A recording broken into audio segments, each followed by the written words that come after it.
Okay, so now we are live. Okay, so hello everyone. A very warm welcome to all of you joining us today. I hope you're doing really great and feeling excited to be a part of this session about how to win a hackathon. Since most of us participants belong to a tech background, and a very common entity that binds all of us is participating regularly in a hackathon. So hackathons, I believe, are a great place, or let's say, are a great event where engineers or let's say future tech builders learn how to build under pressure and at the same time collaborate with like minded people and exchange ideas. We all tech people know what happens in a hackathon, but to the freshers who are joining, or let's say who are new to their journey of engineering, they might be wondering what happens really inside a hackathon, like from turning raw ideas into powerful solutions to building fast in high pressure environments. It takes creativity, clarity, teamwork, and smart execution to truly stand out and impress the judges. And that's exactly what today's session is all about. Before we move ahead, for those of you who are joining us for the very first time and don't know me yet, I am Divya Tripathi, a part of the Genesis team, and I work as an AI engineer at KodeMaster AI, and I will be your host for today's session.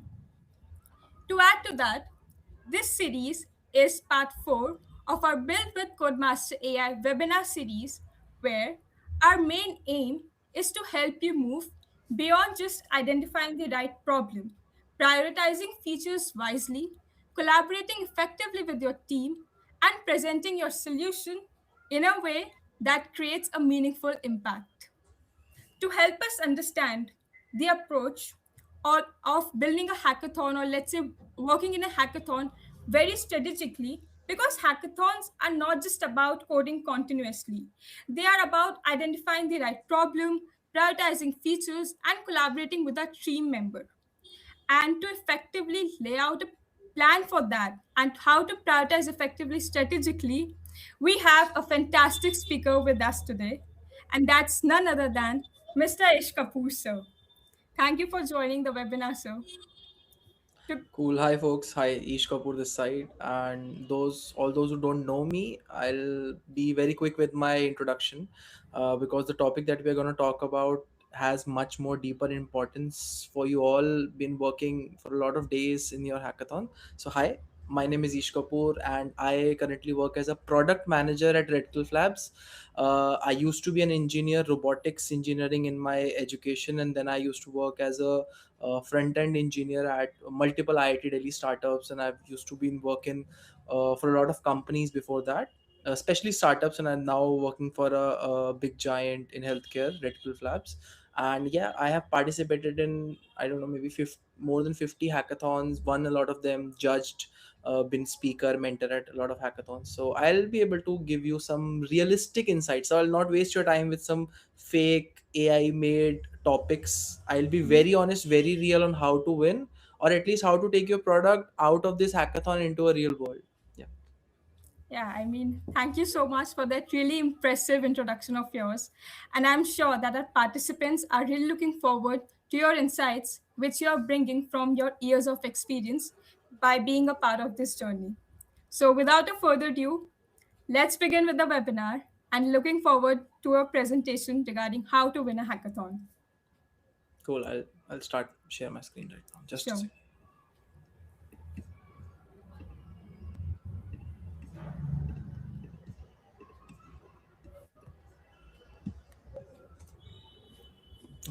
Yeah. So for all of those wondering why do you even have to participate in a hackathon, is not for free food or swags. It is more importantly when you're trying to understand how a product works and you have given a problem statement. See, in a real life scenario, the same thing is going to happen to you no matter where you work in marketing, you work in tech, you work in business, you work in sales, you work in support, you work in maybe be an AI engineer or just a content creator as well, you'll be given a certain challenge by your company, or your maybe you'll be facing a challenge of your own. In that particular challenge, you need to figure out solutions which are effective.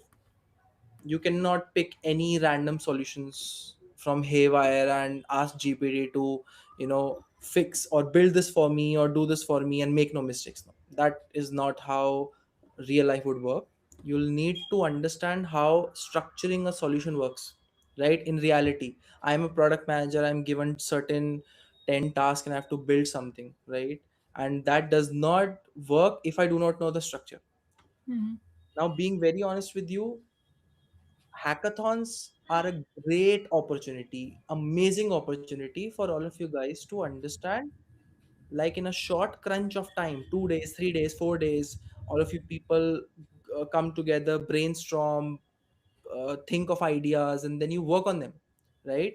And you're given a holiday or something, sort of like it's like an activity where you can come together and build something. So by building and understanding the problems that are faced, what is the outcome, what all tools can build, your mind comes gets on superpower, like it's high on protein or something. So you're able to think better and think in all the directions freely. And I'll be sharing you some tips and insights on how you can actually build a great product or maybe a great project for hackathon. So moving on, building a convincing product and not just a flashy demo, fake versus real. Many a times what happens is that all of students who do not know what they have to build, they just go on ChatGPT or internet and find cool projects, right? Now the problem with cool projects is that it has lesser value, right? I do not want to put AI in a calculator because that makes no sense, right? I Correct. already have a tool working and I do not need AI to enhance it, or I do not need a calculator built on a blockchain network. I do not need that. Do not build solutions which are not needed or are not solving anything. I can use calculator on my phone, on my smartwatch, on a single IoT device, on a bit calculator, anything, right? I could use a calculator on a sheet of pen and paper. I do not need blockchain or anything to add so much technology in it. But what you need to think about is what kind of solutions, right, you could actually put in, or what kind of problems people are actually facing, right? Then you think on the solution. So you have to decide between what is fake and what is not. That is the most important thing while building a product on a hackathon. Do not go for projects, do not go for a small thing, do not go for just a website for women's health, or do not go for a website for mental health, or a quiz on water or pollution. That will take you nowhere. That is not going to take your project to be useful, right? Think of something, a problem that is there, and then try to solve with technology, Okay. right? On how to win hackathons, one very single statement: by building real products. You have to understand what expectations a hackathon keep, right? A lot of times they'll be giving you things like, oh, use this technology, use this AI, I want to build you in electronics or something that is built in healthcare. Smart India hackathons will have a lot of problem statements, right? But you need to understand, is your solution actually solving a real problem, right? Adding a security camera or face scanner login app, that cannot take you anywhere, because that problem has been solved by thousands of other people already. So you need to see the problems that you face every single day. I'll give you an example. Let's say you're moving to a new city, right? A lot of people have migrated from different cities, and you want to find a place to live, maybe a PG, or you want to be a tenant at someone's paying guest house, right? And you see all these listings on no brokerhood or Facebook listings page and a lot of things, right? In that scenario, there are a lot of fake listings that could have been put on there, right? Try to build a solution, try to think of it, try to find a loophole in that, try to find that how you could avoid scammers there. That is just an example, right? But that actually happens, that is a real problem. Whenever we try to search on Swiggy, Zomato, and maybe some other food app, right? Food purchasing app. And on those platforms you can find different prices, different hidden prices that they have, platform fees. So you could build a single platform that could go and search the similar application or similar food from same restaurant and compare it for you, right? Hmm. That is something you could build, because that is a real problem that we face, Correct. right? And I have been an experienced judge, speaker, and mentor, and I've won hackathons as well. I have taken my hackathon uh, to actually building it into a real startup where we had real customers and real revenue, and we pitched it at Google Startup Accelerator program. And from my experience, I could break it down into three things. Problems matter more than solutions. You have AI tools, you have image recognition tool, you have speech to text, right? Sarvam on the AI summit, a lot of people Correct. praised the tool that it has, right? But what you need to understand is that building on reverse, like you have a tool and you're building a solution to fit a problem with it, right? Hmm. Do not use this approach. Find a problem, then see what all tools are available. Every single tool right now has an AI alternative, be it Claude Code, be it Agentic AI, be it Vision or text or any kind of LLM. There is a free alternative, scalable as well, that you can use. Even Cloudflare, if you want to upload on that, there are a lot of alternatives like Versal or something, right? Netlify. Hmm. Correct. And your product should be usable. You Hmm. cannot make a website for blind people, right? That makes no sense. Like a website that will help blind people, that it will not work. You cannot make a website for poor people. They'll not have access to internet, they'll not have access to uh, proper devices that your website is going to run on, right? The internet is going to be fluctuating, they'll not be able to use it. You cannot make Instagram for rural areas, right? Something like, how to make Instagram, you have an AI tool that is going to make an Instagram for you. But the user or the people who are using it, that is very important, that they should be able to use it. So Hmm. I know it is very difficult to build Android apps, but or maybe websites which are mobile friendly, something that could run on a very small, less specs device, right? The very older touchscreen phones, very older touchscreen phones, 2006, 2007. Try to make it run on them. Try to make it run on small network devices, like where there's low network bandwidth. In Inspect tool, you can go and change your network connectivity and test it out. Try to build it for people with lower vision, oldish people who cannot read the font size. That is how you build something that is usable. While building something usable, always think, can my mother, father, sister, friend, grandmother, can they use it? If the answer is yes, you can, then only you can build that. Is this problem faced by people around me? Yes, then only pick the problem. And at the very last, you have to understand that any product, be it in a hackathon or in real life, it has to generate revenue. Hmm. How do you think, how will it generate revenue? You could search on internet, you could ask people, you could literally ask, go other teammates, discuss your product. See it, even if it's a competition, nobody can easily copy your product in such a short time. They're already working on something. They cannot just lose your product and start lose their product and start working on yours. So what you need to do is talk to people, understand what they're building, have a network session, and understand and discuss what kind of monetization your product could build. So what monetization is, just earning revenue, right? Hmm. Imagine you have a server cost, imagine you have engineering team, imagine that you are building this product in your hackathon into a real startup. Will you be able to survive 6 months without any salary or without any pocket money? Will you be able to survive? The answer is pretty much no. Unless and until you are born in a very rich family, which most of us are not, Hmm. you'll not be able to survive and you'll be wasting money. So think how your product is going to earn money, right? In a very realistic manner. Don't think that, okay, I'll give a subscription of 1 year, but why would customer be purchasing your product, right? Correct. Think of this before deriving to a solution.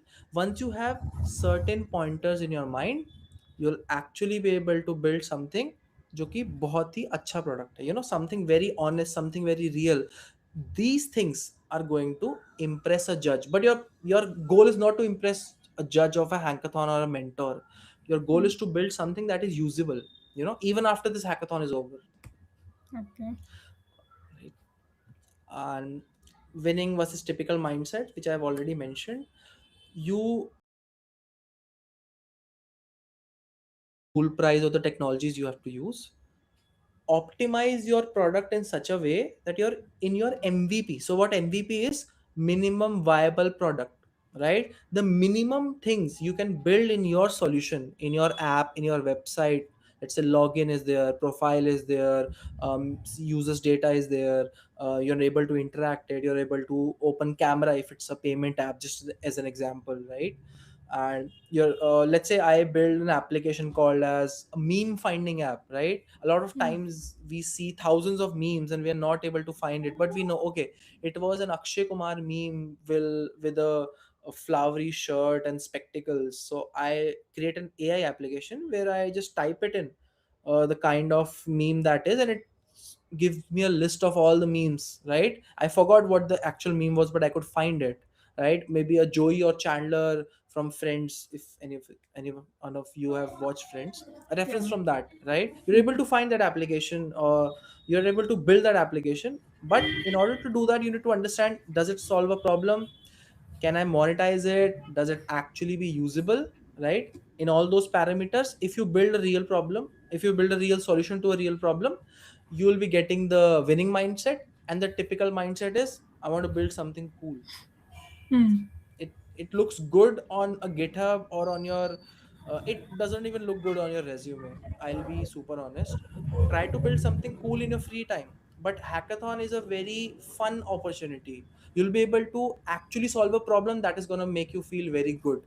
You're able to make a difference. Mhm.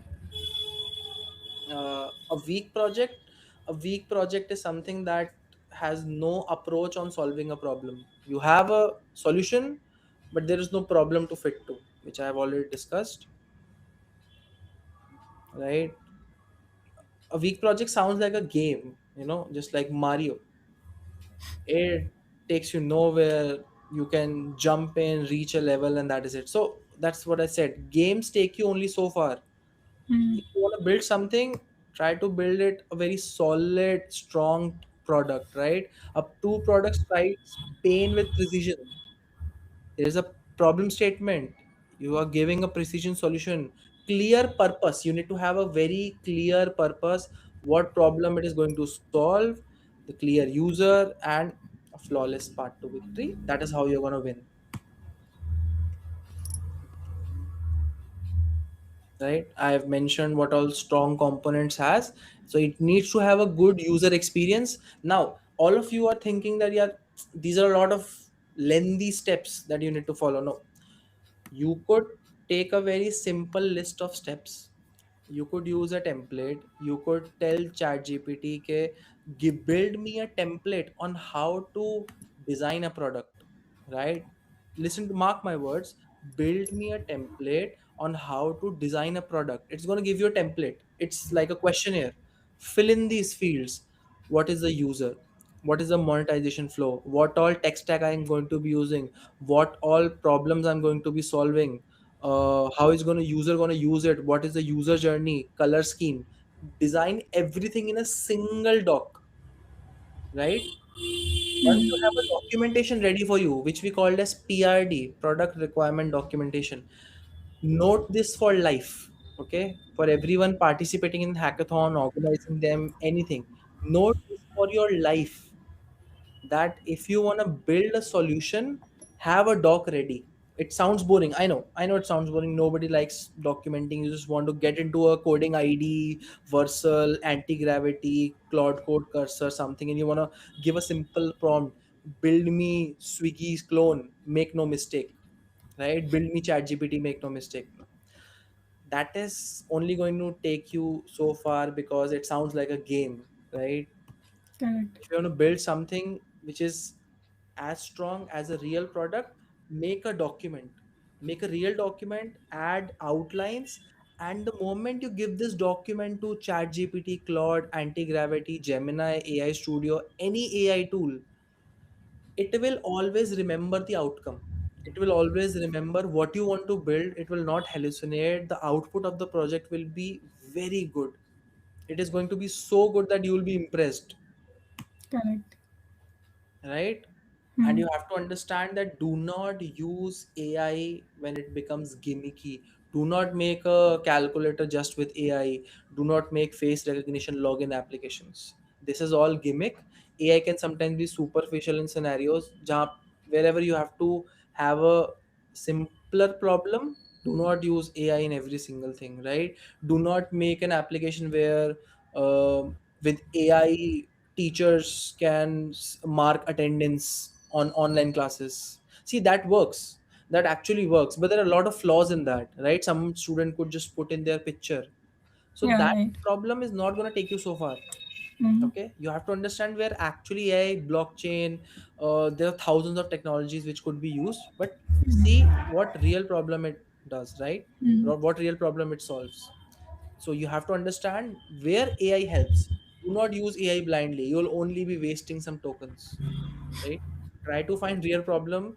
Build a solution without AI. Okay, build entire solution without AI first, while you are brainstorming with your team, discussing in something, and later try to add AI. Like if you're stuck at a problem and it cannot be solved, then you can use AI, right?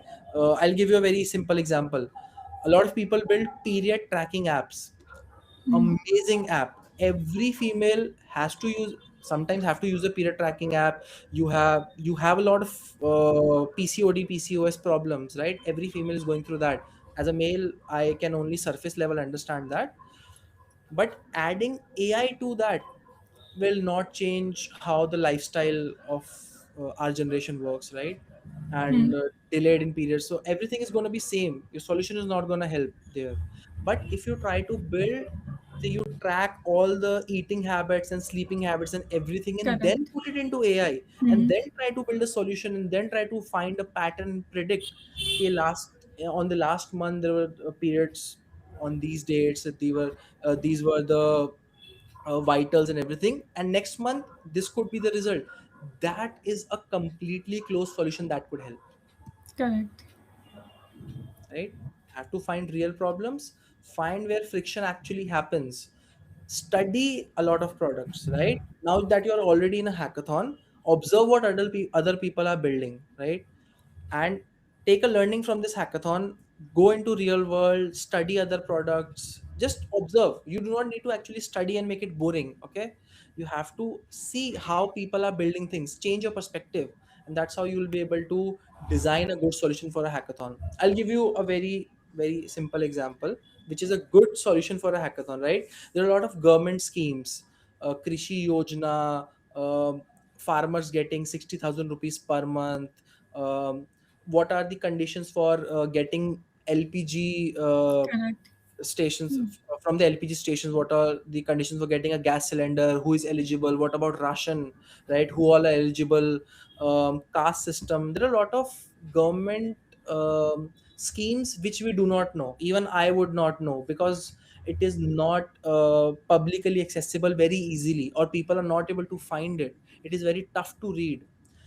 Here you could actually use AI to summarize that and tell people what they're eligible for. But do not make just a chatbot. Farmer cannot use a chatbot. He does Okay. not know how to type in English. He does not have a phone. He'll not have internet in most of the cases. Now try to think, farmer is the user, solution is summarizing all the government schemes which this farmer is eligible for. So first you need to have all the data of government schemes, then you need a system that is going to filter out schemes to farmer, right? That farmer, let's say, has income of 50,000 rupees per year, not per month, per year. He has income of 50,000 rupees per year, right, from all his holdings. Then you need to filter out all the schemes that belong to him, a single man without any family, all the schemes that belong to him. Then filter out and tell the farmer these are the schemes. How would he tell that? You could use a calling agent, right? And the farmer could just type it on, press it on his phone like 1134 star hash, something like that, an IVR system. The call would land to an AI agent. AI agent could answer the questions in regional language.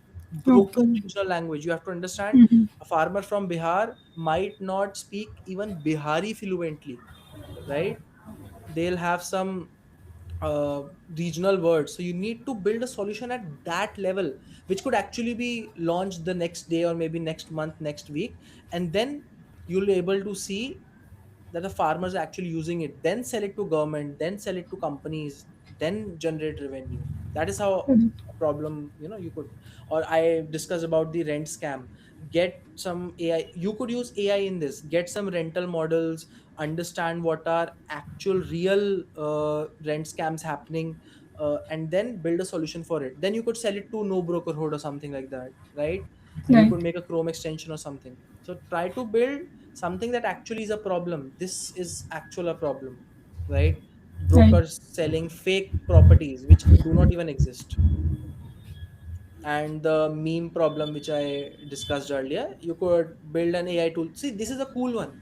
All of your friends would actually want to use it. They forget what kind of memes or videos or reference they have seen, and they try to quote it, but they're not able to remember it or find it for you. So they could type in, describe it via audio, chat, screenshots, something, and then it's going to find it from the internet. Right. And that app actually goes viral, right? Why these things go viral? Because they have usability and they solve a real problem.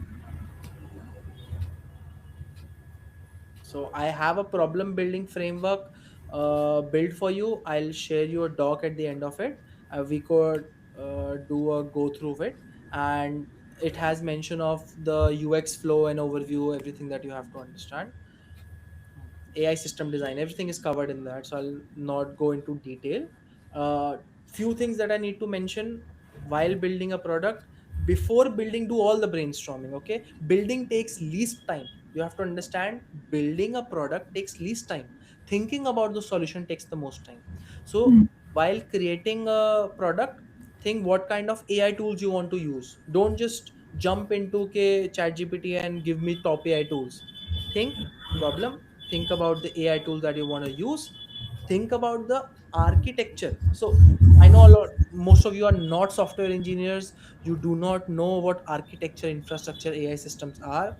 To make it very simple, what you can do is write a problem or Mm-hmm. write a solution or a product that you want to build, and ask ChatGPT, what should be the best infrastructure in for free? What should be the best AI systems for free credits? Just ask it. It's going to list you them. Then ask it to compare it. Take 10-15 minutes. Not only you're going to learn about the top software practices that happens in industry, you'll also be able to use some of these. Tell me top apps, tell me top softwares, tell me top websites where I could upload my or host my application, where can I get free domain for my application, things like these, right? What are the free AI tools for building, uh, some AI tools for designing, some AI tools for image generation, some AI tools for marketing. Give me tools where I could pitch my startup, something like that. Monetization strategies, talk to people, understand what all monetization strategies exist. Ask for people's opinion. How could I earn revenue in this? Ask, give your problem, your solution to chat GPT, explain everything, and then just ask, how can I earn? And tell chat GPT to be practical and real. Get a breakdown of investment and your returns, but do not over invest your time in any of these things. Okay, do not over invest your time in finding the best solution architect. Do not over invest your time in finding the best monetization strategies. You have to know the surface level of it. Hmm. I'm gonna earn via a subscription fees, I'm gonna earn from users, I'm gonna earn from merchant, right? Correct. These kind of things. So you have to, like Paytm or Bharat Pay. So Bharat Pay does not take fee from the vendors when they give them the sound box, right? Paytm Pay or Bharat Pay pay 200 रुपए प्राप्त हुए or something like that. It does not happen. And then at the last, you have to see, if you're solving a problem, is it usable? Does it add value to the customer? Correct. Okay, I might have copied some slide. Uh, for winning lessons, there is one important question that you need to ask before building any product, and that is the difference between people who win and people who do not win. If you, let's say you have a AI tool, just ask yourself, is ChatGPT already doing that? Right? It is Right. already classifying images, it is already making PPTs for you, there's a Canva plugin for it, it is already finding best food items, it has a Swiggy plugin, it is already finding you best hotels, it has a bookings.com plugin, Claude is doing a lot of things. Right? Correct. So you need to ask, the solution that you're building, is a AI tool already doing that? I know there are a lot of competition with AI tools trying to do every single thing, but you need to ask, is an AI tool already doing that? Is it worth even building? Because if an AI tool is already doing that, if ChatGPT is doing something, people will be using ChatGPT more than your product. So you have to think from that side. Yeah. Right. Thank you. And I hope my presentation was helpful. So try to build something good as much as possible. Yeah, I mean, thank you so much for sharing the valuable insights from your journey of not just building products, but also like intersection of building products as well as designing products. So it was a great insight to that. But like for all this while, like since the very beginning, I have been hearing your thoughts. You have been talking about gimmick products, cool products, or just gaming products. So like what I can infer from your explanation is that system thinking is what differentiates a demo, or let's say a gimmick product, from a real world product, like deployable and scalable. Am I right? Yes, that is totally true, because your projects will not be highlighted anywhere, and you have to, if you have a structure, not only Correct. live, but in your hackathons, in your projects, in every single thing, if you have a structure, your solution is going to be marvelous. Mhm. It is going to be a Exactly. real solution. So have a structure. Exactly. And like when it comes to the usage of AI, you said that you can use AI maybe for writing the code as a helper, like as a helpful teammate. But before that, you need to have a clarity about the architecture. And Exactly. in order to build the architecture, you need to be having a understanding about how the different components of a system are communicating with each other. What is the interdependency between them, or like what is the overlapping between them, right? Exactly. Yeah, exactly what you said. Every sentence is bang on correct. And you Mhm. have to understand, if you're building a system, Mhm. the moment you know what is the next step, the moment you know the step next to that, and if you tell any coding AI agent, I use that every single day, if you tell them that, AI will not hallucinate, right? Because AI is trained on a lot of dummy projects. Correct. You have free credits, AI is not going to think more for you, it is built on dummy projects, your output will also be a dummy project. So if you give it a structure and you have done your homework, your output is going to be amazing. Yeah, I mean that's absolutely correct. So like what I have been seeing, like with the AI since has already come up, people have now shifted to becoming a vibe coders, and like they don't even know about the basics of coding, and then they just write a prompt on Claude, and then a website is being built in just 10 minutes. So like I believe with the AI coming up, what is really gonna differentiate a engineer, or let's say a senior engineer from a junior engineer, is system thinking. And at the same time, the person who has a strong grasp of the basics is the one who is going to shine. Am I right? Like what do you have to say on this? I have a different opinion on this. See, Go on. even if you are not aware of basics, that is totally fine, Mm-hmm. right? You do not have to be aware of basic, because a lot of AI tools are going to cover that. But what they cannot cover is, right, the outcome, the output. Because AI can only learn from the codes that is written over the internet, so it knows the best practices, Correct. it knows that you have to upload it on GitHub, it knows all the pipelines, it knows all the rendering, it knows all the basics and all the best practices already, Mm. right? And it can also decide in between. AI can decide in between. But what you need to understand is, like, AI cannot think for people, AI cannot think for people. Mm. AI is trained on philosophies and articles, that is Mm. only surface level. AI cannot think like a human, it can only ratify or cram. AI cannot think like a person, AI cannot think for people. So for building a solution, you have to think for the user. In Hmm. any single industry, you have to think for the user. If you think for the user and you build it for them, that could happen even if you have no knowledge of AI, right? If you have no knowledge of coding at all, if you have no knowledge of software engineering, right? Nothing about coding, you have not never taken a C++ course or anything, and if you know even basics of how technology works, as a user, how apps work, how camera works, you know how to open Instagram, turn on the internet, turn off the internet, just the basics that you know, and you know what outcome a solution could bring, right? Swiggy is an amazing app because it is very easy to search things, right? Now they have an AI assistant also in this support, so it is making more things easier, right? If you know how that structure works, how that interaction between two tools and something works, that makes you a good vibe coder. You need to know the solution, right? But again, AI is in a nascent state, so your suggestion on learning the basics of software engineering comes till this date, Hmm. right?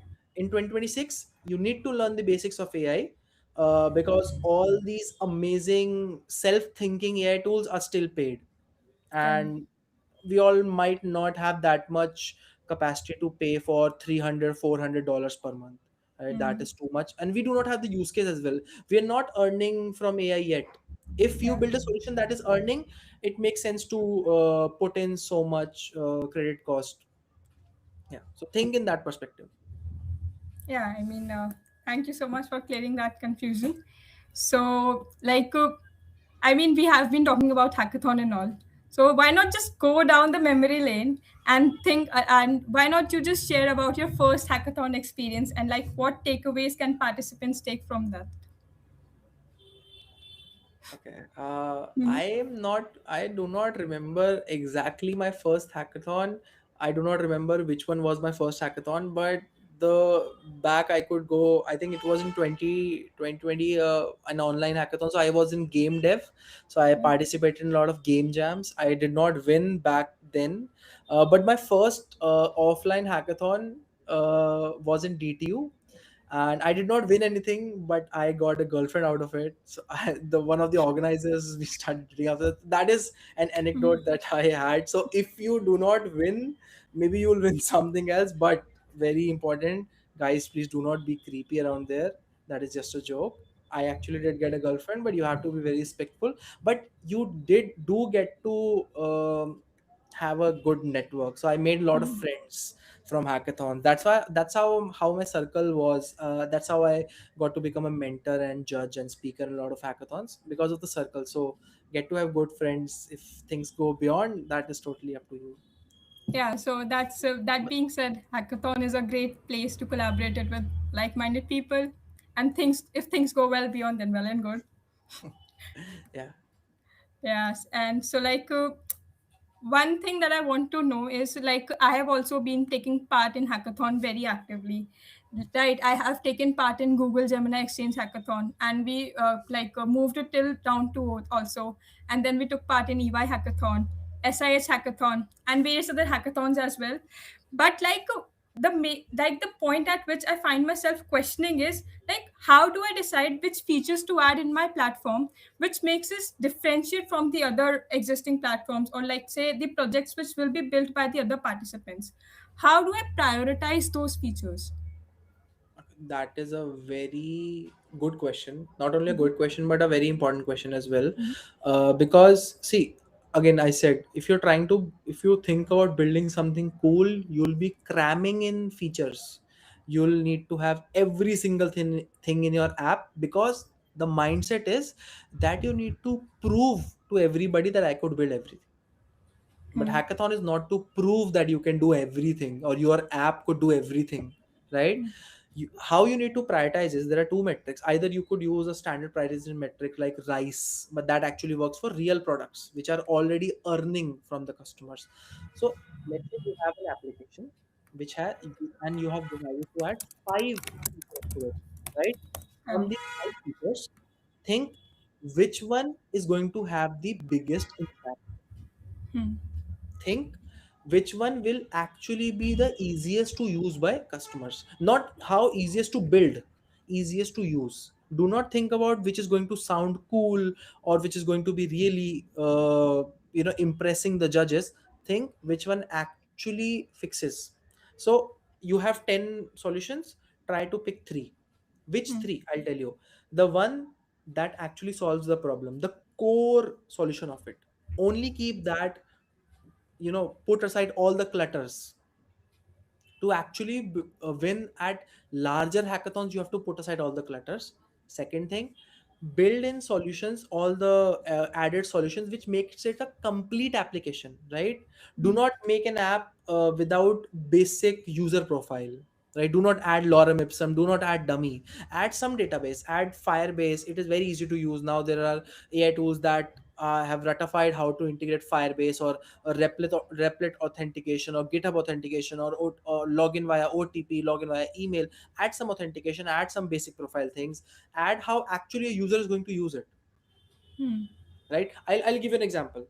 I was vibe coding something, and I made an application which is similar to Swiggy, but what it does is, in my local area restaurants, not every cafe or dhaba or momo wala is on Swiggy, right? They're Swiggy, not yeah. digitized. So what I made an app was that I'll click a picture of their menu, and I'll save their location and the name and the phone number in an app, right? And I'll make it for 10, 15, 20, 30, 40, 50 applications. Earlier I used to send these menus to my sister and decide, like, where to have malai chap or Afghani chap, or what is going to be the total amount or something. Everybody faces that problem, right? So I made an application where I could upload all these things, and then I'll write in a prompt in a search bar, like, I want half plate honey chili potato, one plate kurkure momos paneer, and one plate kebab or something. And what it does is, it is going to find me all the restaurants in the search bar with the nearest and the farthest distance Hmm. and the price bifurcation.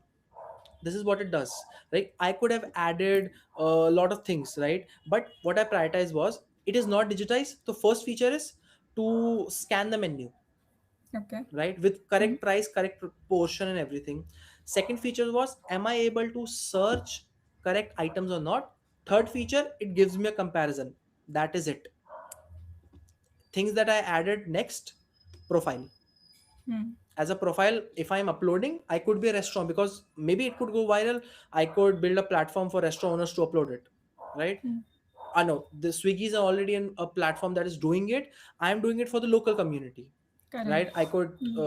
tell Monu Chowmin wala to give me a photo of his menu, his pricing, his phone number. I could upload it, and the people in my locality, in so I live in Soga, so people in my South Kazim. locality, yeah, so people in my locality could use it. They could just search in, and I could, see, that is how things go viral, right? I Hmm. had a profile, and now when I've done the MVP, now I'm adding more features to it, like 5-star rating, top dishes. Users could add comments, users could add their photos eating that. They could earn discounts and coupons and everything. Yeah, that is, then I'm adding it. Hmm. Correct. That is how you have to think about it. Yeah, so what I can get from your insight is that the more deeper, or let's say at the more at the basic level, we are solving a problem, or accommodating the user requirements. Then I think that's a really good solution to build, right? You have to think about building a Hmm. very solid problem, Hmm. right? Think of the loopholes. Every building has a base structure, right? So think of problem as a building. Solidify the base structure first. Once you have done Correct. that, then you can continue on adding other features, and try to avoid gimmicky features, because judges are going to ask questions on that. They are, a lot of judges are from industry. They have won hackathons, they have won actual projects, they have scaled a lot of projects. They're going to question you the worth of your product. So you have to find the worth of your product, and do that in Hmm. the initial brainstorming. Do not wait for the presentation part to actually discuss if it is worth making it or not. If you'll think it before, you'll be able to, prioritize already, if you know what is the worth of your product. Sure. Yeah. So before we move to the end of the webinar, I'll just take up some questions from the user side. So this user had this question. So, like if a fixed problem statements are given from the hackathon organizing committee side, how does one find real problems which we can come up for a solution? Okay, that is a very genuine problem a lot of people face. So you can think of it in two ways. Mm-hmm. See, there are certain hackathons at college level, at companies level, at university level, or maybe at community level, which have an open topic, right? If you are not able, see, not everybody can find solution for everything, right? You Correct. have certain experience, you have certain mindset, certain things. If you're not able to find a solution in the existing problems, right, and if it is not mandatory to build in the existing categories, you could move to open categories, Correct. right? Because at the end, your solution matters more than the category you choose.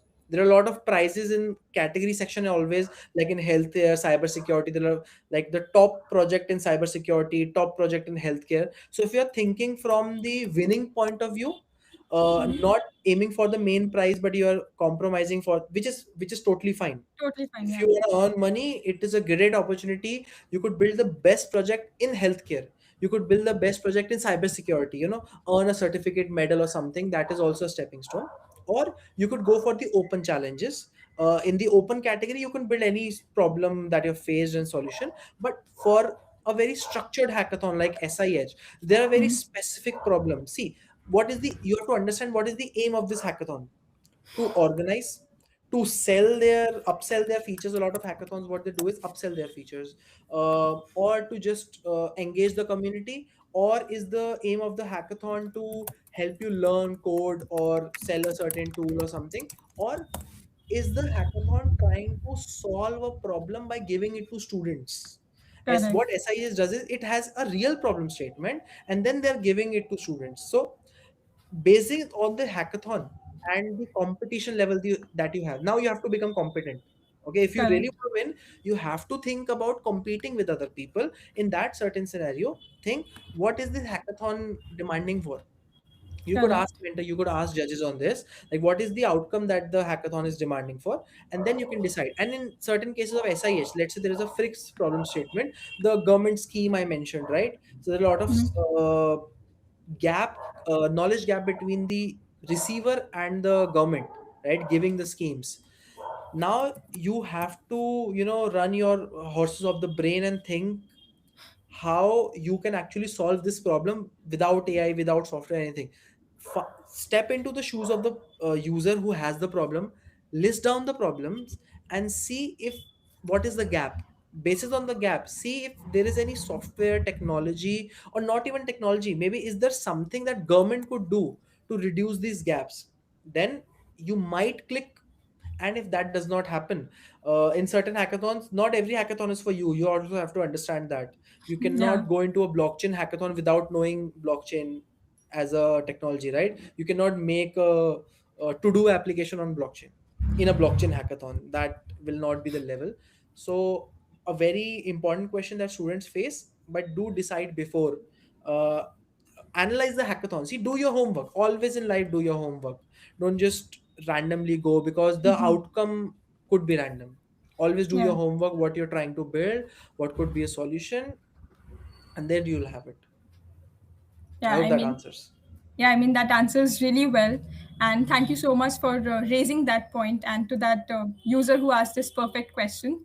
And to add to that, I think this is the right moment to, tell about our Codemaster AI hackathon also, where we have one of the problem statement is building a gamified education platform. Like, as you said in your explanation, that problem statements need to be like, they need to be framed in a way that they are solving a real world problem. So, like, the problem with the today's major educational platform is that they are very passive. They are not gamified, or let's say they are not engaging with the user activity or rewarding them for daily checkings and all.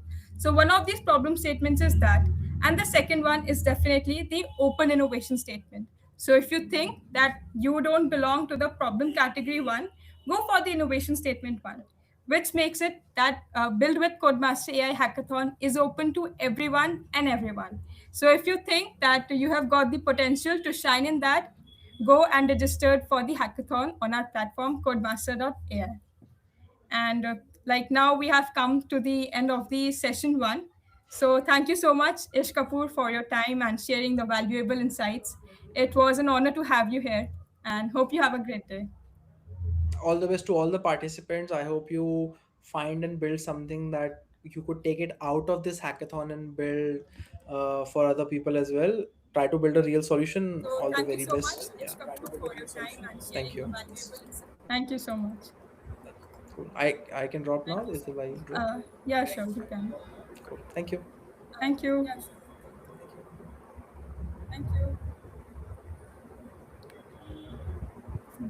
And with that, we come to the end of our session And one. with that, we come to the end of our session one.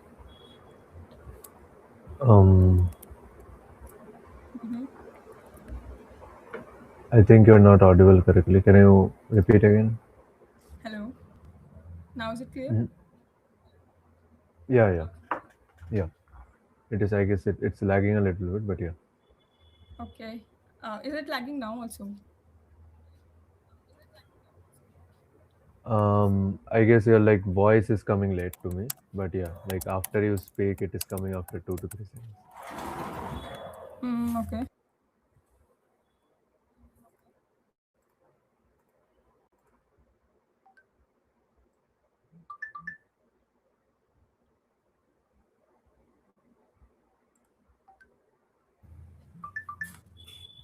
Uh, Sorry. I hope now it's clear. Like I was just fixing the connection.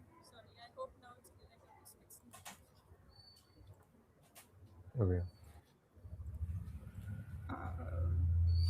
Yeah. So now we are moving towards the session two.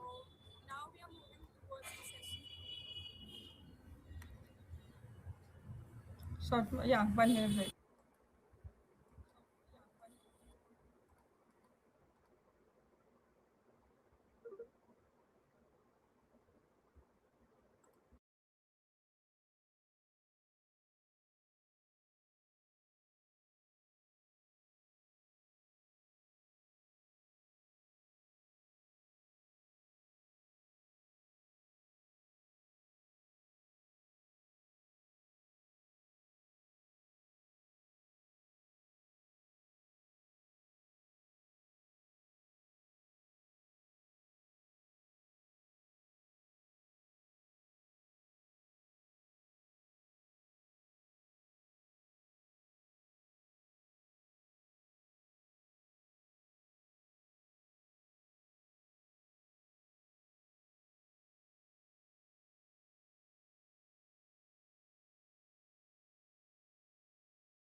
Yeah, hey guys, we are back. Hey. Oh, so just a few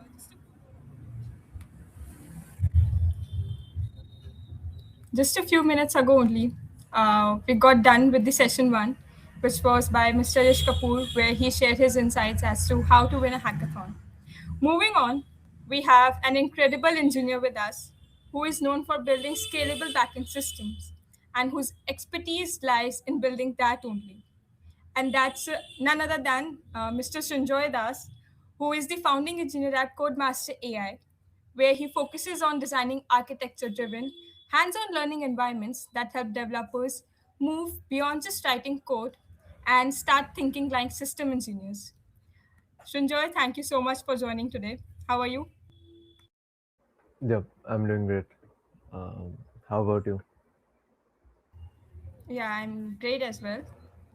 So, since Sanjoy is here for giving a demo of the platform,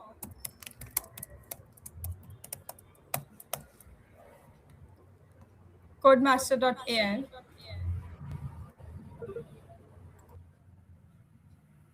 Yeah.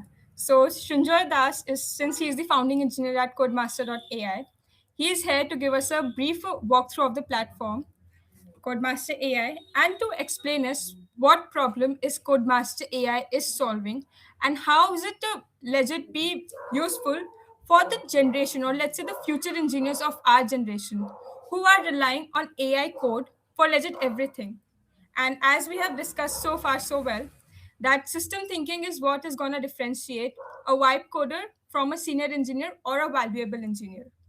And to throw insights or let's just share insights on that, Shunjoy Das will be explaining to us what Codemaster AI is, and then he will be giving us a walkthrough or demo of the platform.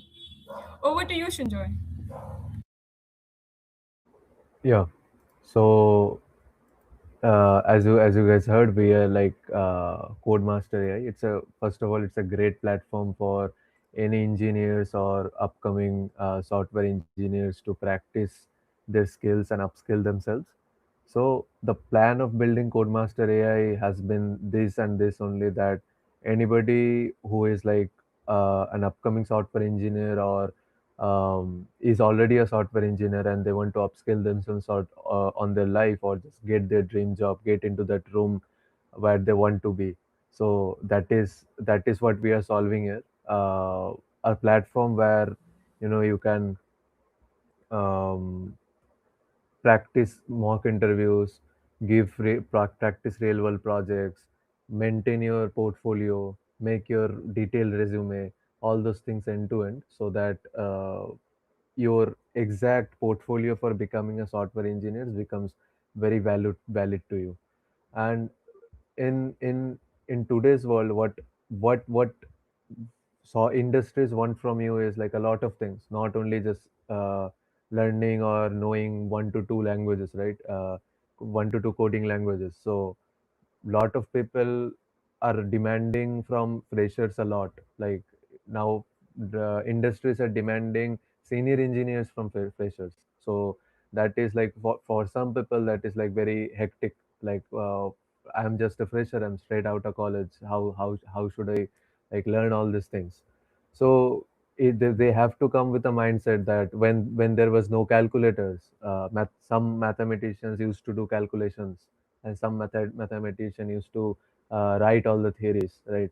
And then when calculators came in, like all those jobs went away, where like all the mathematicians were just taught how to use the calculator just. So it's the evolving world we are living in. So now AI is there, AI is writing a lot of the code, and AI is doing a lot of things. But people need to understand that AI can write code pretty well, that's great, but what's the value of you? How Why does people want you in a company, first of all? So a company wants you in different aspects. First of all, as like in the previous session, how we discussed like the knowing people, what people want. So AI can do that, right? So that is very important, that we as humans, we know what we are solving for the customers, who are our customers, and what are we actually building? Will that help the customers? All those things. So now that is really important to understand what the product we are going to make, what's the customer facing side of it, and understand the problem statement, what exactly we are trying to solve there. That is number one, communication and understanding the problem. And number two is, the system thinker, that not only writing code, you have to understand how do you build like systems from scratch, how do systems work under the hood. So I can spend 2 minutes on like telling my personal experience of like I tried vibe coding a project end to end, like not like getting my hands into it or spending my brain on engineering decisions there. So I have seen like vibe coded projects end to end. I have never seen a perfect coded project, because like AI can write the code, but if you don't prompt it correctly, if you don't prompt like the correct structure of the project, AI will take random decisions, and that will end up like in a very basic application. It can make very complicated, or it will like fail miserably in the production world. So, and then there can be security vulnerabilities, all those things, right? So coding is not the real part now. The real part is like it is really important about the scalability patterns, like how like systems work under the hood, so that you understand everything from deep down, and when the real time comes, you can apply those things, and you know it just works out. So a lot of things plays here, like system thinking, like the communication skills with customers. So now if you see a lot of like job roles are getting viral, that is called forward deployed engineer. We didn't heard this term from a long time, right? Forward deployed engineer means like you will talk to customers, you will understand the problem statement. You are a salesperson, you are a project manager, and also you are a developer. So that's a three role combined together. So that's really important, because nowadays AI can write code. You need to understand the problem statement, break it down into proper engineering steps, and then break it down to AI, so that AI can write the code efficiently. So that is how it's gonna be, and it's gonna be improved from day by day now, right? So that is really important, and that is what we are solving in Codemaster. You can like choose a job role, or whatever job role you are preparing for in software engineering, right? Whether it is ML engineering or AI engineering, or like backend developer, front end developer, or DevOps engineer, whatever it can be. You can just hop into the platform, practice some very mock interviews which are well curated for like real world interview scenarios. There is like soft skill interviews, coding interviews, and skill based interviews, where you can like practice based on your role. You can practice all the placement drive rounds out of it. Let's say you are still in college, you have your ongoing placements, and next week you have your dream company coming for a placement drive. Now you have like these three rounds. Now you are confused that I don't want to miss this opportunity, like what should I do? You can just practice all the rounds in Codemaster AI. It's like Yeah. having a cricket net practice before your actual match. So you can practice your technical round, your coding round, and your soft skills round. So it is like curated for real world environments, so that you understand and get pressurized to those very environments where you have to apply your brain while people are questioning you, people are asking you questions, putting you in pressure. So all those things are important, and like at the end of the day, you have to understand how systems work. So for that, we have like a lot of projects, like well curated projects which like teach you how real systems work under the hood, and you get to learn how these real systems work, how do they perform in scale, all those patterns you learn for these projects. Yeah, So I yeah. mean, that was a very brief about the platform. So, like, just to jot down the points, or let's say the problems which our platform, CodeMaster.ai, is solving is number one, what is happening is that people, or let's say the future engineers, they get into college and they hear all in the air that you need to solve DSA, DSA, DSA. So what happens is they just start focusing on DSA, and what happens is in the race of DSA, they forget the importance of building system thinking. Now, what I mean by system thinking is building real world projects. Because if everyone is doing DSA, everyone is doing lead code, code forces, how is it differentiating you from that bundle of resumes which are applying or aiming for the same job role you are aiming for? And that's where system thinking and project development comes into place. Now, we have been talking about AI, AI, AI. AI helps you in building code, or AI can help you in building real gimmicky projects, but that honestly doesn't look good in a resume. In order to make your resume shine or impressive to the recruiters, you need to ensure that the project you are building is number one, industry level, and number two, solving a real world use case, and number three is you know your project end to end in a way that you know about the not just the system architecture but about the system thinking of the project as well. You know how the different components of the project are interacting with each other, what is the interdependency between the different components, or where are they overlapping, or which component is just a passive component and is just running in the background. For all of that, no existing platform is solving this problem at such a core level. And that's where our platform, KodeMaster AI, shines by helping you build number one, industry level projects, and number two, making and developing that system thinking in your brain in order to ensure that you become an impactful engineer that every company needs. And not only that, we have soft skill interviews, custom job based on demand interviews as well. What I mean by that is you guys clear technical interviews. Like this is a problem which I as an engineer and every engineer relates to, that we guys are not very much good at communication skills. We might be good at the technical aspect of the engineering, but when it comes to communicating ideas, when it comes to elaborating or let's say speaking out our mind, that's where we lag in. And that's the main reason why we just clear the technical down and get that rejection letter after the HR interview, or let's say the company culture fit interview. So in order to ensure that that situation can be overcome or that situation doesn't happen at all, we have got soft skill interview. And job on demand interview is, suppose I have Google coming up, like Google Big Code Challenge is live, right? You want to know like what kind of interview questions might be asked by the HR or during the technical interview. What you can do is just paste the GD or JD of the job, or let's say the job role you're aspiring for, and then it will create an interview on demand.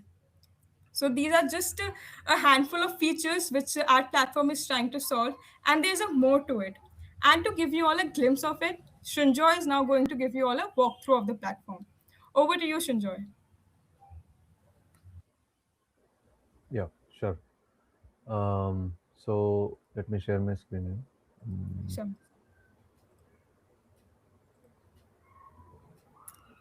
But before we move forward, we have another speaker also come up, and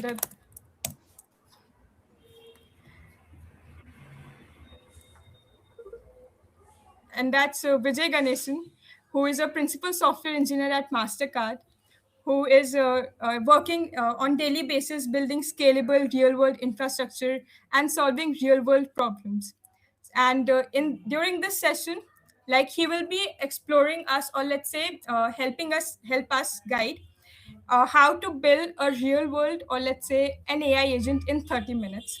We all have been hearing about AI, but how to use, or let's say get used to AI in a way that it solves a real world problem.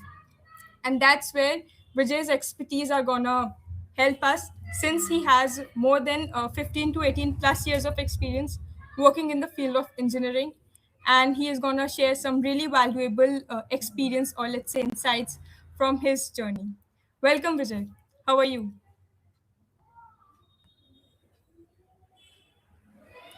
Yeah, thank you so much. Yeah, that's a warm welcome, and I'm really good. And it's like beautiful morning. I'm joining from like US.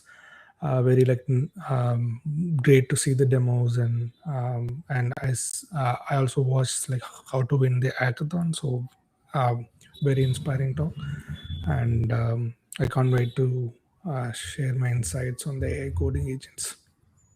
Yeah, and for those of you who don't know, this is the third time Vijay is joining us as a speaker, and seems like that he is really impressed with our Codemaster AI platform, and we are looking like we are really overwhelmed that you have been joining our sessions as a speaker and sharing your valuable insights. So thank you so much for that, and like with that we can move on with the demo.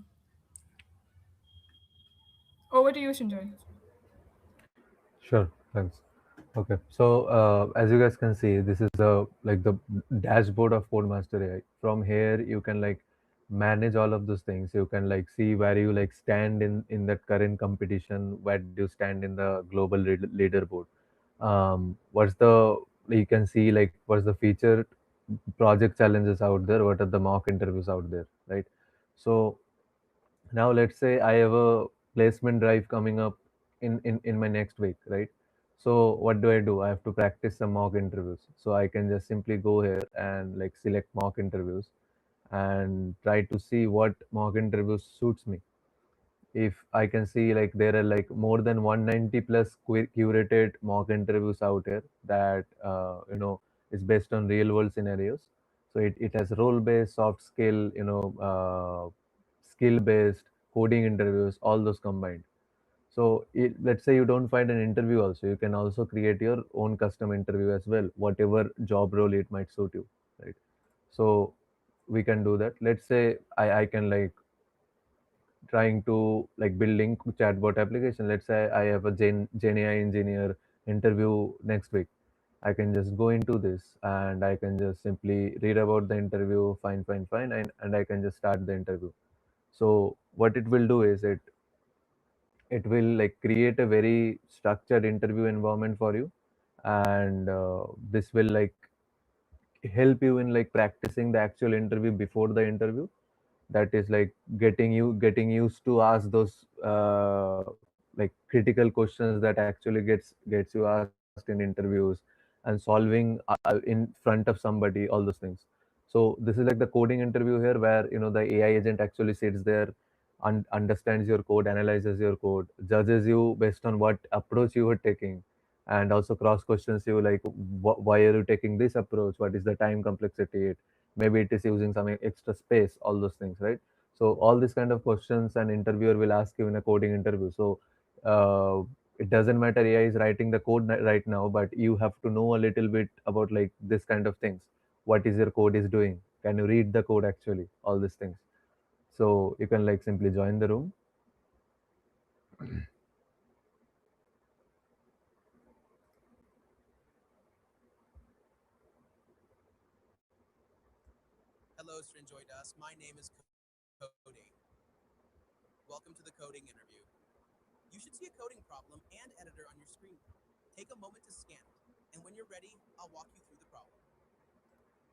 Yeah. So this is like a coding interview. As you can see, like when you have to see the chat transcript, you can just pop the chat transcript over, and you have a beautifully curated question here, chatbot response management. So you can just read the question out here, understand what is the requirement, and then you have a coding panel. You can code in whatever language you want. So this is like how in coding interviews things are presented to you. You will be given a structured question and a compiler will be provided to you. You have to write you have to write the entire code. You have to explain your responses, like how what is the systematic thinking you are doing, right? What is the problem statement you understood first of all, and the next thing is how you are going to solve it, what is your approach. So based on that, the interviewer takes two options with you, right? One is like they just like straight away tell, okay, that's a great approach, try it. Now, Mhm. if you try to solve it, if you solve it nicely, well and good, they like it, and maybe they try to optimize it a little bit. Then you have to think about some different approaches, some different methods or different data structures to take, so that you optimize the code a little bit more, so that the interviewer gets satisfied with the requirements, right? So all these things will you will get to like well practiced for those kind of scenarios. The AI monitors your code, understands what logic you're writing, and questions you based on the question what is presented to you. And also, like in real life interviews, interviewer will do something like this. There is a question already there, they will tweak some little bit of the question which you already solved in the current interview, and they will ask you in this scenario what you will do. So all these cases, right, if a fresh candidate goes out into that interview world and they get, and let's say the first company is is their dream company, and they don't want to like leave that company, right, they really want to get into it. So the chances of getting into it like becomes low, right, because if you have not prepared for this kind of scenarios, like if you have prepared for this kind of scenarios, those things become so much easy, because you already know how to handle this kind of questions, how to handle this kind of scenarios. So these things are really important for you to practice in that real world, how to solve this kind of questions in front of somebody, when somebody is cross questioning you, judging you based on your approach, and tweaking that simple parts of the question so that question changes everything, or the approach changes there, right? So this is the coding interview aspect of it. You can sit in, like explain your approach with the coding interviewer, and code your way through it for the interview. And yeah, so I'm not gonna spend my time like giving the 20 minutes interview here, so I'm just gonna end the interview here. And yeah.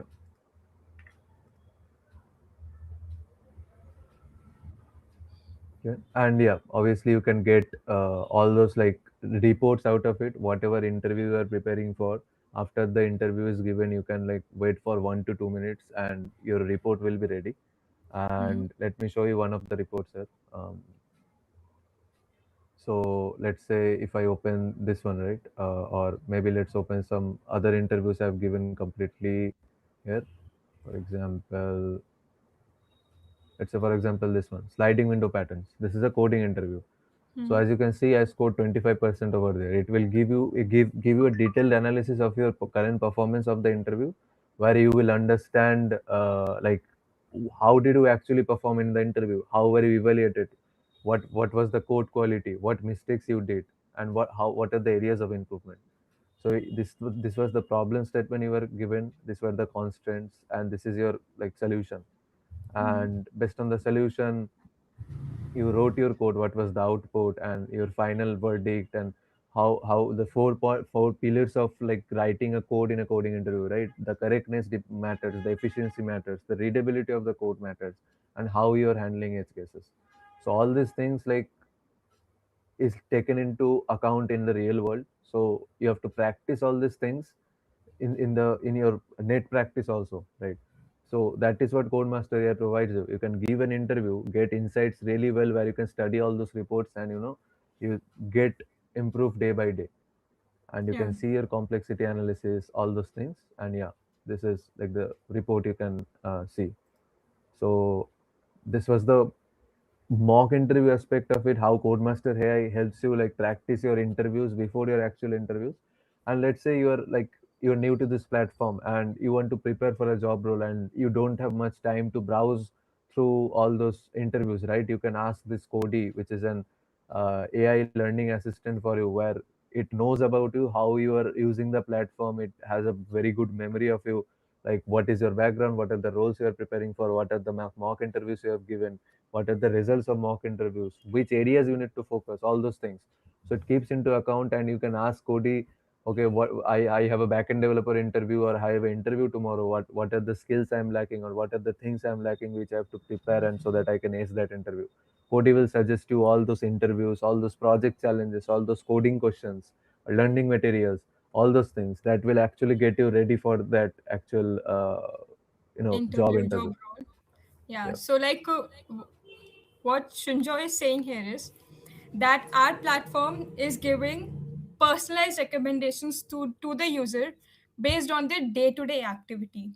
Like there can be a scenario that you start, or let's say log in on day one, and you say that I'm new to Rust, and then after practicing like continuously Rust for for 10 days, there might be, you might reach a point that you might just become an intermediate, or let's say reach an amateur level at the Rust programming language.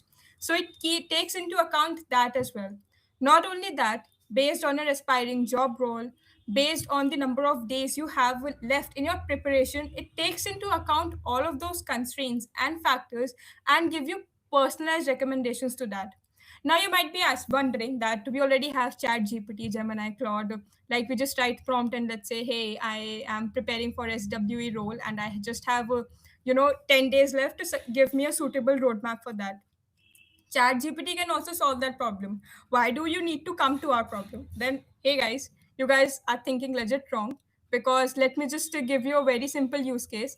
If you go to Chat GPT or any AI tool and write, I am having a stomach ache, it might just come to a conclusion that you are having a cancer or showing symptoms of cancer. But that's not valid, right? So that's where our platform comes into role play, because it gives us answers, or let's say recommendation based on your persona. Like there can be there are different kinds of users present. Some might just understand in technical words, some might just go for visual based learning. It takes into account that as well. Meanwhile, other memory or AI tools might just lose context of what kind of a reader or a learner are you. And you might just spend some legit 15-20 minutes or let's say more, but even then also you might not be satisfied with the projected answer. Why? Because the answer is not getting generated in a way that you understand, and we work on that fallback. The AI assistant, our Cody, provides you personalized recommendations by taking into account your persona. And not only that, it helps you in building that system thinking level when it comes to solving coding questions and even the interviews as well. So it's a all-in-one platform which is really needed in a times like this when people are just relying solely on AI for solving any minor bug. They don't even know debugging. They don't even know what do we use console log for. So that's where our platform comes into place by making you learn the right way, in a way that you understand, that makes you remember the things for lifelong. Because when you understand things in a way you understand, it makes you remember for all the life. And that's where you're going to be thankful to our platform. Right, Sunjoy? Yeah, absolutely. Yeah. So yeah, like as Divya said, right? Like people now take a wrong and very long approach on learning things, right?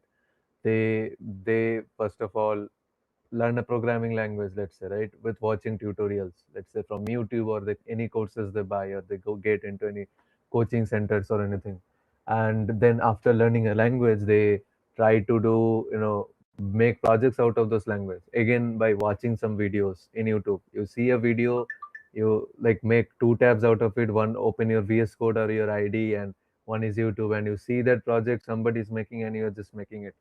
So right, this have been like the usual way people have been like training themselves to be a software engineer for a long time. And like when there was no AI also, when people used to like study like this and learn things like this is the bad way of learning. So because when you are like so attached to tutorials, like you might have heard this term from a lot of like software engineering influencers out there in YouTube or Instagram.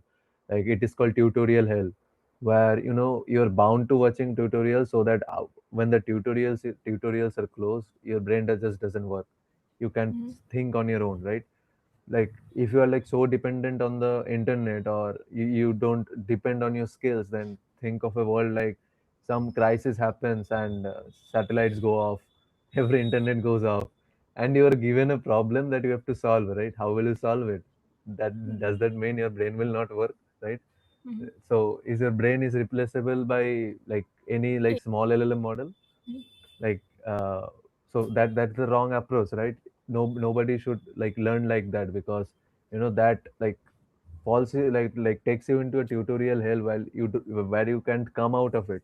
You Correct. can come out of it, but it takes a very long time to Mhm. tell your brain that okay, I can build something, please think, don't think that I have not watched this kind of thing. So that kind of thing like develops on candidates, I have seen, and also I have experienced this thing on my early days. I used to learn like this, and then found out that okay, when I'm trying to build projects on my own, I am not able to think on my own. Why I didn't understand. Some of my seniors helped me out there that oh, you are like not learning the right way. Mhm. Like this is what like lacks in the real world. There are like thousands of courses, thousands of YouTube videos, which people might think that okay, these are the things that will make you learn. Sure, you are learning some concepts out there, at least you are doing something useful, but not in the right way, right? You're not learning it in a right way so that you can actually crack an interview, right? In an interview, nobody will ask you all those questions that you have already noted down in your notebook, right? They will ask you like critical questions, like decision making engineering questions. So Mm-hmm. for those kind of scenarios, your brain has to be trained like that. You have to think like Yeah. the problem, you have to understand the problem from deep down. So for Mm-hmm. that, you have to have this like learning while building thing, right? Mm-hmm. So what does learning by building means? Let's say you just know a language. Let's say, for example, I know C++ and I don't know anything about it, how to make anything. And how do I like, even let's say C++, I just know the syntax, right? Mm-hmm. I haven't like practiced any data structure questions out of it, or haven't made a simple like Ludo game or like a snake ladder game or whatever, like simple program like out of it, right? I just know the concepts. Okay, I can write C++ syntax, I can read C++ code, that's it. Now what I'm saying is like, okay, you learn a language, don't watch a video, and build a real project and you will learn out of it. So it's a hard process, right? Like people will like, okay, they will like hairs will fall out of their head, like what am I doing? Like they know a language, now they're making an entire system. So how is that going to work out, right? So it is actually a tough job. When there was like no such applications like there, people used to like browse through Google and find out like best approaches and learn from it day by day, and then come up with a solution and then actually do it. So now with all these things, with AI coming around and with Codemaster AI, these things we are solving very nicely, that you can actually build while learning in a very smart way now. With Mm-hmm. a like a Correct. validation manner, you can like learn everything in a very smart way, where you can like practice projects from scratch, build a Mm-hmm. project from scratch to deployment. And these are just not any normal projects. These are problems which are uh, problems and projects which are faced in the real world. These are like battle tested projects. Like we had a session before also, right? Build your own load balancer. So if you Yeah. see that powers the entire internet, you're seeing this stream right now in YouTube, or for like as recorded video for later participants, right? So how is this video getting streamed to you? How is the all those frames coming from the server to you? When you are like requesting for that frames, you are hitting a load balancer. So every Mm-hmm. system out there which serves a lot of users use a load balancer. So all these projects, like which are battle tested projects, which are like under the hood projects, how does this thing work under the hood? All these things are in demand right now. Nobody is asking you that like to write a simple Python program or make a simple chatbot. Like chatbot developers are gone. I'm sorry Yeah. to say the hard words, but you know that is the truth. You can't just like learn a language, make some basic projects out of it, and expect that okay, I will get selected in my dream company. That's not how it's going to work out. You have to know all those like very concepts. Not like you have to learn everything fancy. Let's say Rust is very trending, right? And you're like, okay, like low latency programming, I will get into HFT, maybe Jane Street, please call me. I mean, it's very fascinating to hear all these things, but but at the end of the day, you have to understand everything, right? If you don't understand, they will not take you. Even like Correct. AI will write Rust code very nicely, but what it will write, right? In an HFT firm, what it will write, you can just give a simple prompt. In a high frequency trading algorithm, you can't just give a system prompt. You just have to know very like deep down what is happening, and then you will give system prompt and do battle testing out of it to prove that okay, this is working, right? So how do you know this? So you can come to Codemaster AI's project challenges feature. All these projects you have, and weekly there are more projects coming in. So Correct. build your own Unix shell. What is Mm-hmm. Unix shell, right? Unix shell is your own like terminal you use, right? You use your terminal. You go into this directory, git clone this, git clone that, and run some commands out of that. All those things you do in real life. Why not build that on your own, right? you have That's you have fine. you might have heard like this Bloomberg terminal, which is like getting Mm-hmm. really famous, right? So how did Bloomberg terminal came? It came from Unix shell only, right? Then only Bloomberg terminal came. So all these things like which are like happening in real world in scale, right? All these things are out of these small things, which will not which will teach you a lot of things which like normal projects like building, a meeting app or a Discord clone or an Instagram clone will teach you.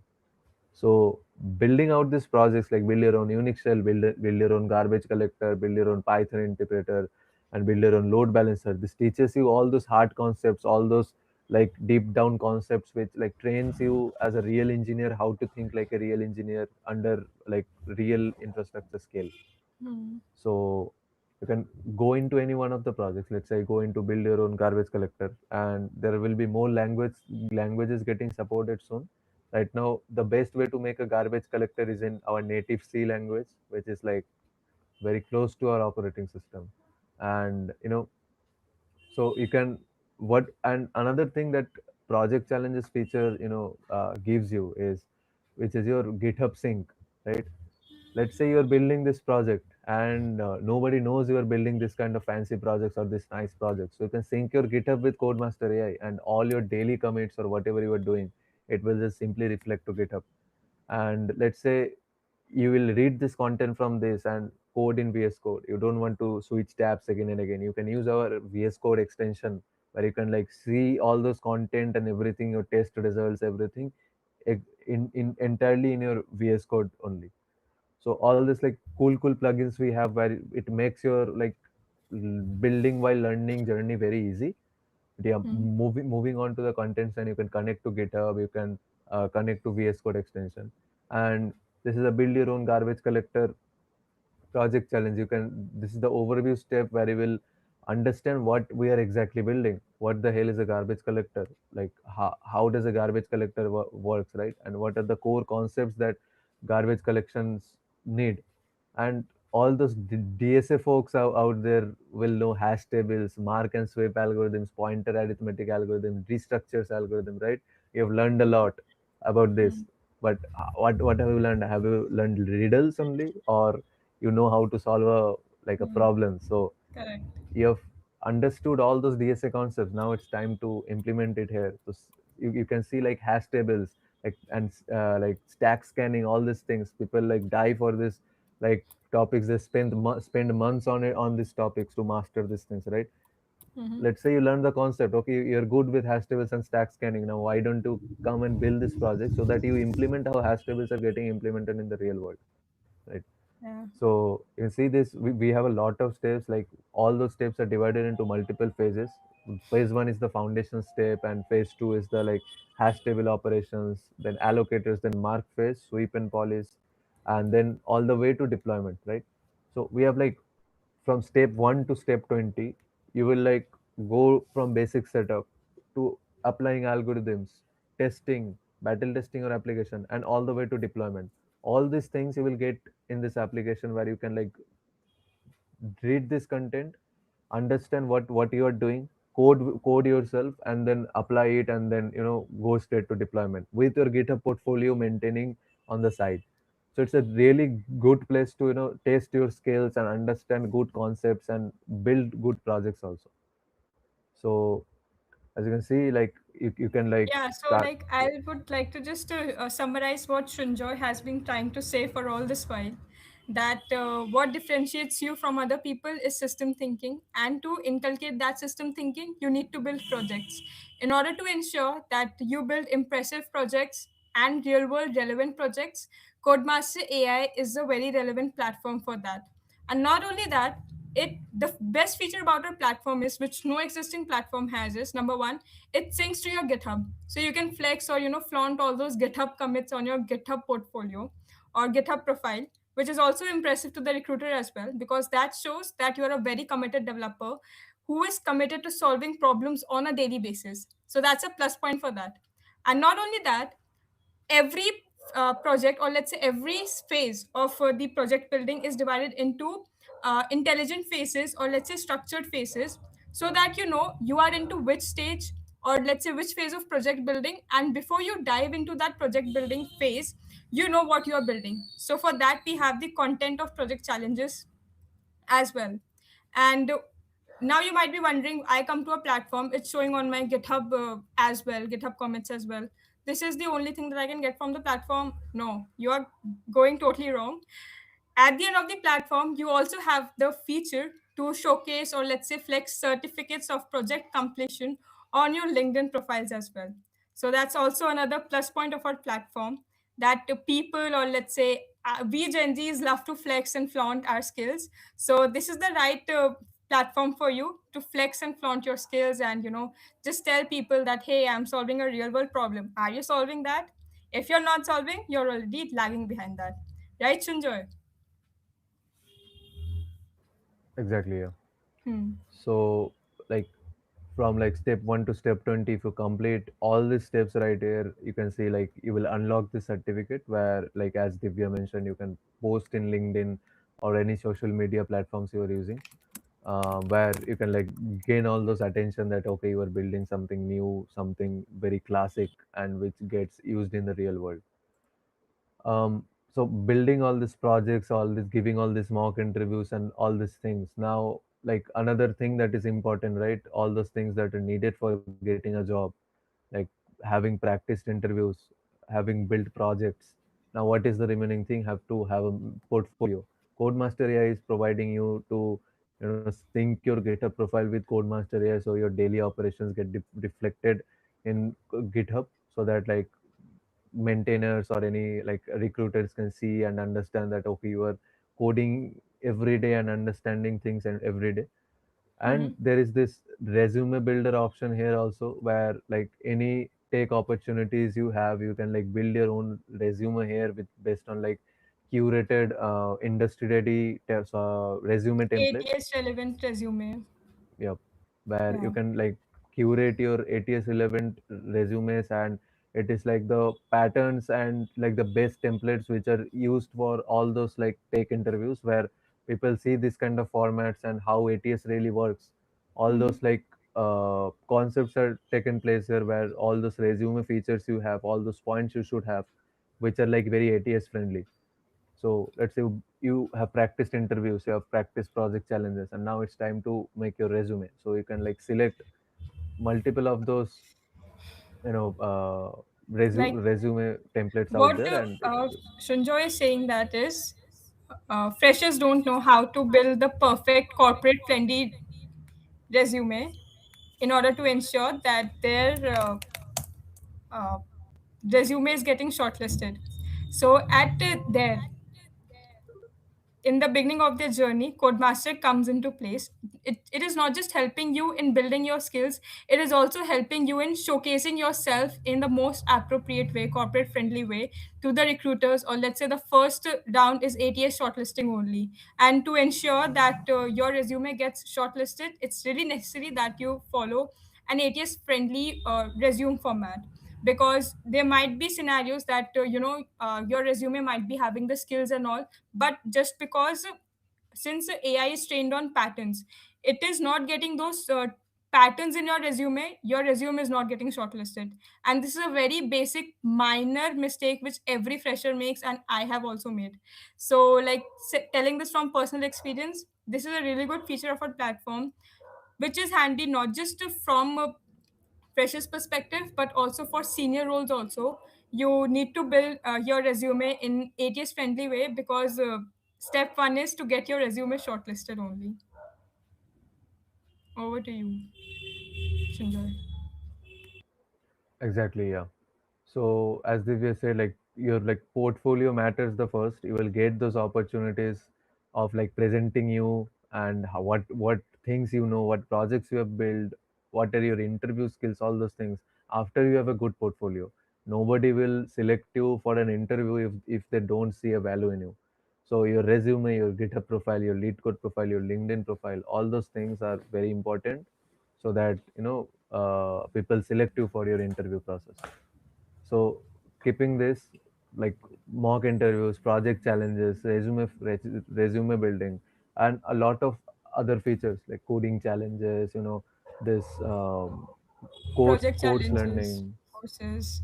Yeah, all these things you can like actually like crack your dream job if you want. So Codemaster AI is a brilliant platform where you can like test out your skills, upskill daily, and get where you want to be. Yeah. Yeah, thank you so much, Shinjoy, for that brief walkthrough of the platform, and I'm damn sure that participants are going to like it. So thank you so much for your time. And now we would like to move on uh, s- the star event of today's session, and that's about how to build an AI agent by none other than Mr. Vijay Ganesan. Welcome back, sir. How are you? Coming back. Hey, Yeah, hi. hopefully you can hear me. Yeah, thank you so much again for having me. And then I've been like watching this in like YouTube, and it's really amazing what you guys are talking. And it's like very, I mean, just like relevant to the industry right now, where Mhm. the AI is like taking over like all the jobs, and then upskilling people or like I mean upskilling yourself like just like daily is a great way to like keep up with like industries moving forward. So it's like really amazing to see all these like cool features. Thank you so much. Like hearing this from you means we have created an impact. So let's move on to how to build an AI agent in 30 minutes. And over to you now. Like before we dive deep into the product building, let me just ask some really basic questions which our participants might be having is that what basically is an AI agent and why do we need to create an AI agent?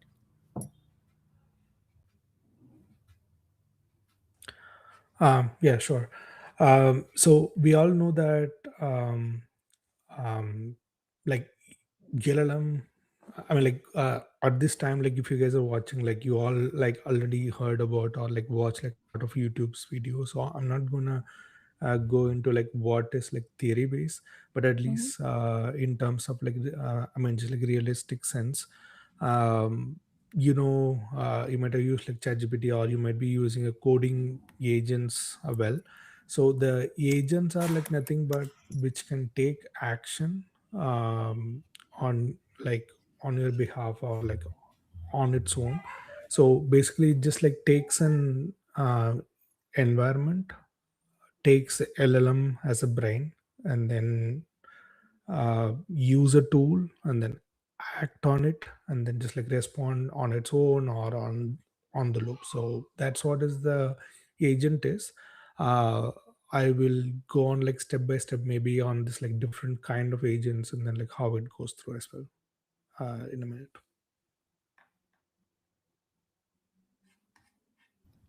Sure. But before we deep dive into that, can we just know like what are the components necessary to build an AI agent? Like what's the sequential workflow? Yeah, sure. So agents are like nothing but I mean there was like famous like statements. It's actually like just like simple model using a tool in a loop. So that's like simple way to just like put it, right? So the LLM is your brain. Um, is my audio okay? Yeah, it's perfectly Oh fine. yeah, sorry. Yeah. Mhm. So so right. So you just like take an um I mean, just like LLM, and then give some set of like tools to it. So, and then the, I mean, like anything the LLM has to work on it, it needs the actual environment to be in. It can be like database, it can be a browser, it can be your like coding agent, or it can be anything, right? So you take an environment, and then LLM is going to observe that environment. Like the environment is like nothing but the actual just like real world like a problem which you just like want to solve, or the actual space in the AI agent is going to like live, right? So Correct. on that environment, the agent is going to observe that like observe that. So this like Mhm. second component is like state is Mhm. like nothing but just like behavior, or like the current characteristics of that environment. So the Mhm. LLM is going to see the environment, observe what state it is in the currently in, and then it's going to use the tool. So like tools are like all the bells and whistles where the LLM can access to do like Mhm. certain activity. So first thing is environment, second thing is state, and third thing is your tool. And then you can just like attach your like memory and stuff like that. And then if you just like if you just like put everything in a loop, where I mean until the task is completed, then the agent is gonna do this like in a cycle. So yeah, so those are the four main components which has to be involved in the agent building. And if you like master all those four things, then you're in like right spot. So, thank you for sharing that insight. I guess now we can move on to the product building stage. So, over to you now. Sure, let me share my screen. Sure.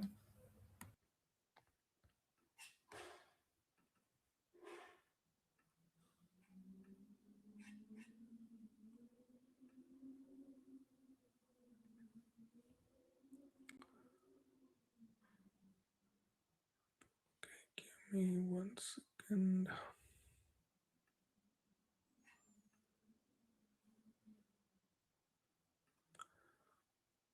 Okay, hopefully you can see this right.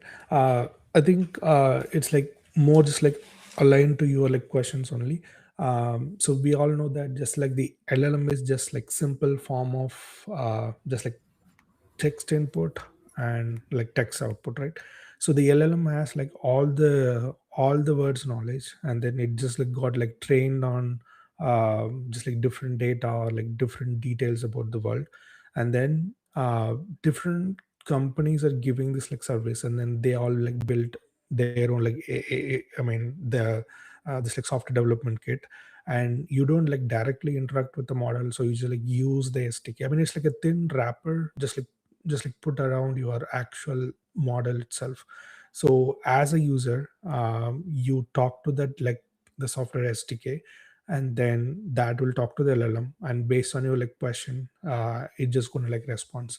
So this is like a simple API. I mean, the AI inference or the API inference or like that matter, right? So whatever I'm going to show it here, it's like no means it's like a complete system or like the complete I mean like the understanding of the theory is, or like I mean the understanding of the agent.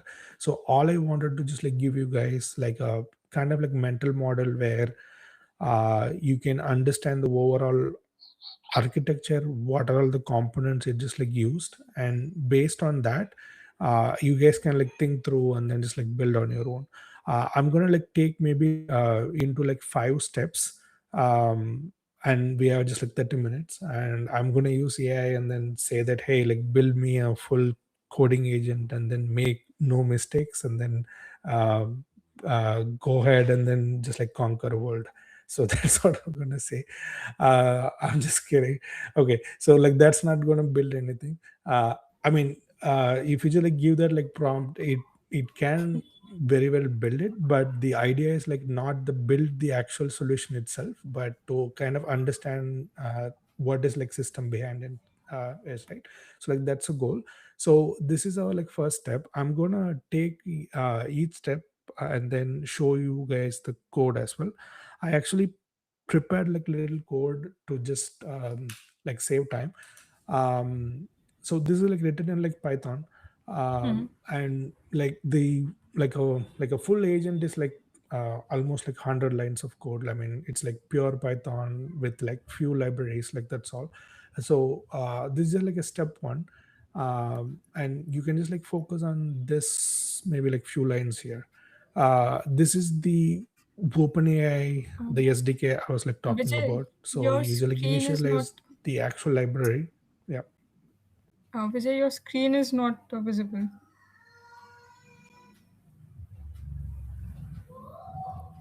Okay. Let me share again.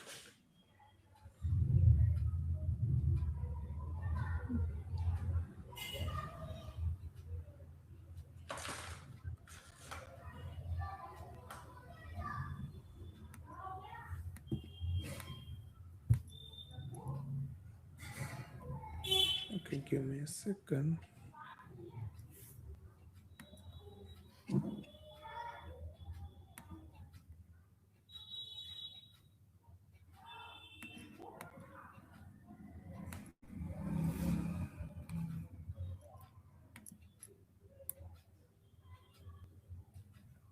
Okay, so like till the time Vijay is fixing the technical glitch, Shunjay, why don't you just share your insights about how should beginners approach designing an AI agent different from an experienced engineer?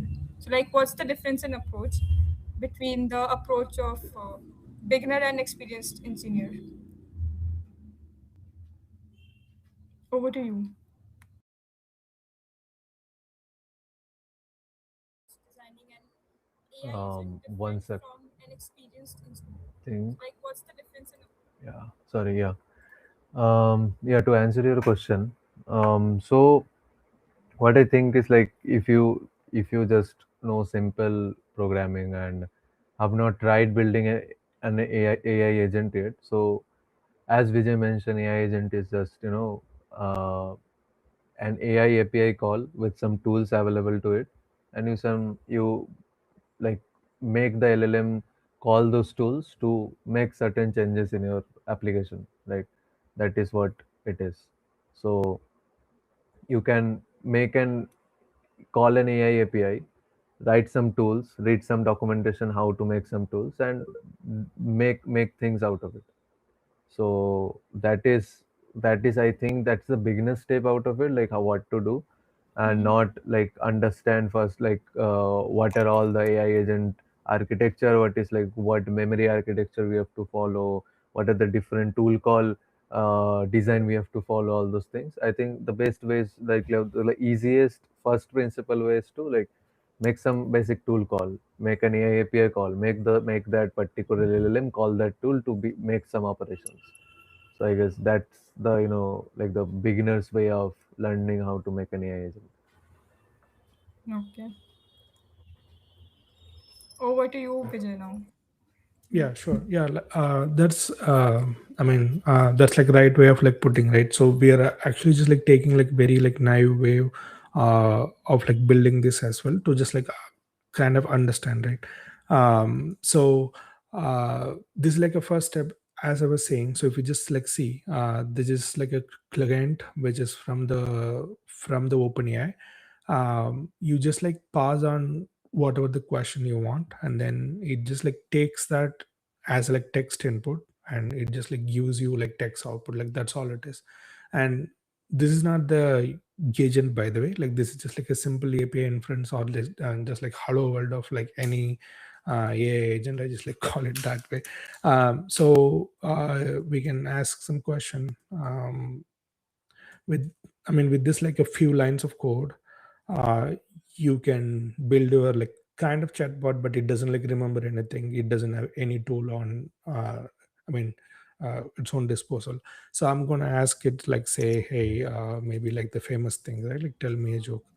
I'm pretty sure it's gonna say the same joke. Okay. Good. Right. Why don't skeleton fight each other? They don't have the guts. All right. That's actually just like funny enough, right? So here, like here you can see that like there is no like back and forth conversation. It's just like a simple one shot. You just like ask something, and then it just like responds. Let me ask it. And then also like you all know that like this like LLM is kind of like cut off from a date when it was actually trained, and then like came into the market, right? It's like more of like you take some just like somebody, and then just like put it in a room, and then like don't have any like real world experience, and then you ask a question like, just like what is happening today, so he might not know anything. So like that's the same thing. So he might be like a Einstein of um, just like something, but when you don't have like a like outside world or just like current thing, you will not be able to answer anything. But you might be having like knowledge of it, and then you might like hallucinate and then say, or just like Mm-hmm. remember, or just like guessmates, like so something, right? So let me ask you this, like tell me something which is happening in 2026. Hopefully it might not remember. Uh, or it might not know. Okay, so that's what you can see. um I cannot predict real time updates or predict 2026. So it knows like knowledge only extend up to like 2021. Okay, so this might be like very old model, because I'm just like using 4 mini. And these days like there are like five and then like other like models are there, right? And then by the way, this is just like a OpenAI is just like one of the example, and then this like concept applies to any like the LLM model for that matter. Like it can be like Google Gemini, or it can be like Anthropic, or like it can be anything.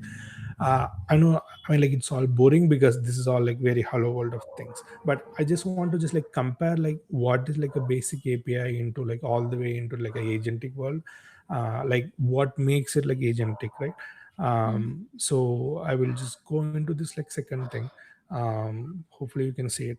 So and then like there is like other prompt, so or like there is like other problem. So the LLM has like all the world's knowledge, right? Then you can just like put some, or just like give some kind of like persona to the LLM, or just like uh, put some like guardrails to act in like certain way. So that's where you have this like system prompt, where you define how your agent has to like behave. So it's like still same thing, and then you can so like here you might have seen, right? Like I mean, it's just like one input and just like one output. Like there's no like loop, or like there's no something wanted to just like remember of something, right?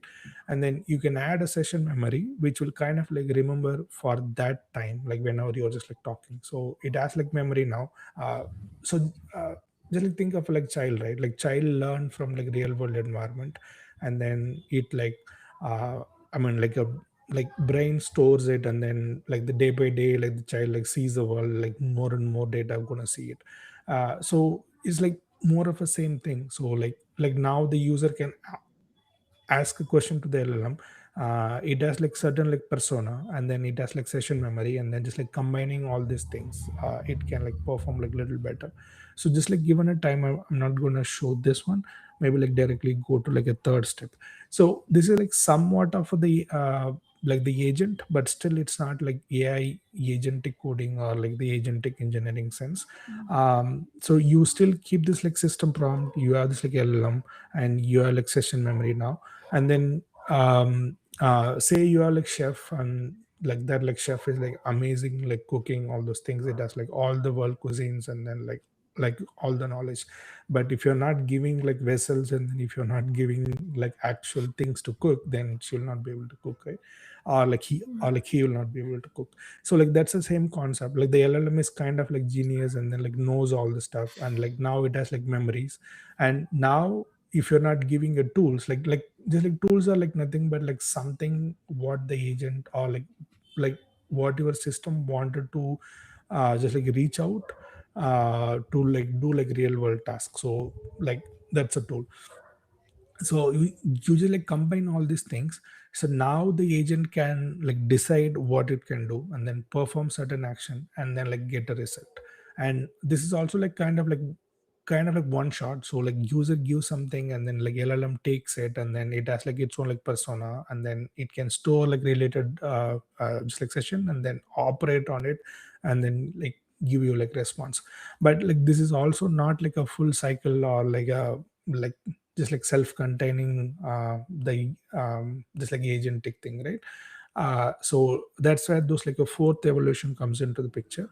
uh, so this is kind of like extension to it, but same thing. You take the user, and then you have this like LLM, you pass on to the system prompt. So now you can like perceive in a more of like real world example, where you just like attach your actual environment where the agent can perform certain things. So it has like access to all the tools, but like taking the tools, like how do you actually just like do that action, right? So you need the actual environment to it. So this like environment is like nothing but whatever, like so in this example we are going to like build this like coding agent, right? So in this coding agent, the environment is like nothing but your like workspace, your like terminal, or your like file system, or your like OS, all those things. And then based on that, like the LLM can like perceives like certain things from your environment, so that becomes your state. So it can be like file structure, or like terminal output, like status, all those things, right? So it's like now the LLM can take a snapshot of your actual environment, and then it can decide for this, for like this like situation, what it has to do, or like what tool it has to use. And then you can like specify like system prompt in a way that like LLM to like think in like certain way. So based on all this combination, it can see all the tools at it, um, uh, availability. So like for now we're like attaching this like two tools. Like one is like run tool. I mean, it's like simple like shell script where it can like run a code, and then it we are like attaching like just like some other tool called like fix. Fix is like nothing but it can just like take all your like terminal output and then like file structure, and then it can like run the code, find the error, and then it can like fix it. So these are the tools we are giving it to like LLM. So now the LLM can take the state of the actual environment, and then based on a state, it can see what tool in its own like disposal, and then take the tool and then act on it. And then once you like perform like certain action to this like environment, then your like state changes. So then it can take the second state, or like whatever this like state it is in, and then if you like loop all those things until it is done, like until the target state is done, like that is what is actual or like actual AI agents, right? So here you still don't have a loop, so you still do the observe, think, and act, and then update the state. Like that's all it is doing. Still, it is not a like full blown agentic architecture or like the AI. I mean, the AI agents. Um, so now this is like a fifth state. This is, we can say it like it's like kind of like AI agentic, but it still has like a lot of concept, but it's like a very again like naive way to like understand like basic like components in it. So you still have this, y- I mean, you still have the environment. You just like observe a state, and then it can like think what it can do for this like event to kind of achieve the target, and then it can act on the actual environment. And once you act on it, you will generate this like new state, and then that new state get updated to that environment. And from that state you again observe whether your like target state is done or not. And if it is not done, then it will just like continue again, and then it will go back in a circle until the actual task is done. So like that's why we are like saying like agent, I mean, then agent is a loop where an AI observe the world, think about what to do, takes an action using available tools, and then updates its like understanding back to the environment, and then just like repeat until it's done. So if you guys can understand this line, then you guys can kind of understand like what is the agentic approach is, right? So or in like four terms, right? Like you just like observe, think, act, and like repeat. That's all it is. And then this is the actual code. I mean, if you just like really see in like very like like from like 5,000 foot high, these all you need to kind of understand. Again, I'm just like repeating the same thing to just like keep this in mind. I mean, the just like building an agent is like not like rocket science like these days. Like maybe it might be rocket science maybe like 5 years ago, but not now, because we are like so advanced now, and then we are like so much like wrapper into it, like so much like tools and stuff like this. So if you kind of understand this like simple syntax or like simple code, then you are like way ahead. So you need to like define your actual environment, and then environment should have certain characteristics, and then you will be able to like just like define a state of the environment, and then observe an environment, and then you should be able to update it back. And then you should define all the tools which are needed to perform certain like target. And again, like the agents cannot do all the things. I mean, it's like these days like we are just like creating like small agents or like targeted agents with like clear guidelines, and then like clear tools to it, so that it can like perform certain action like really well. So you like define all the tool it needs, and then attach or just like give this like reference of the of the environment to the tools. And then this is your brain, and then this is your like system prompt. You can be as detailed as you want. So you kind of attach the like system prompt into the brain, and then create your agent persona to it. Then you just like put all these things into the action in a loop. Basically it like takes the run, which will take the again observe a state of the environment.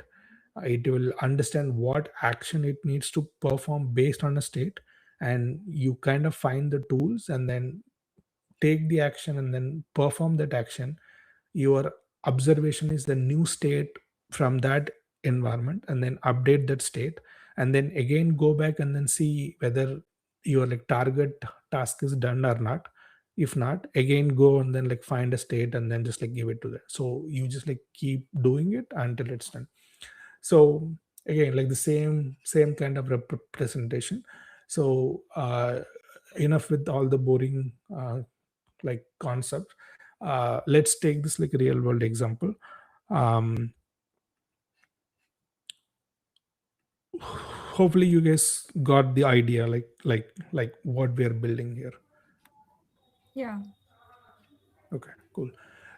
So I'm gonna show you guys. So this like demo is not like really going to be crazy or like mind blowing, but it might just like simulate what is like how the maybe like cursor or like lovable or your like GitHub Copilot, like how it is solving, right? So like now we are into like building the agent which can just like run your code, find an issue, and then solve on its own. So that's our target. So we can call this as awesome coding debugger or like the coding agent, right?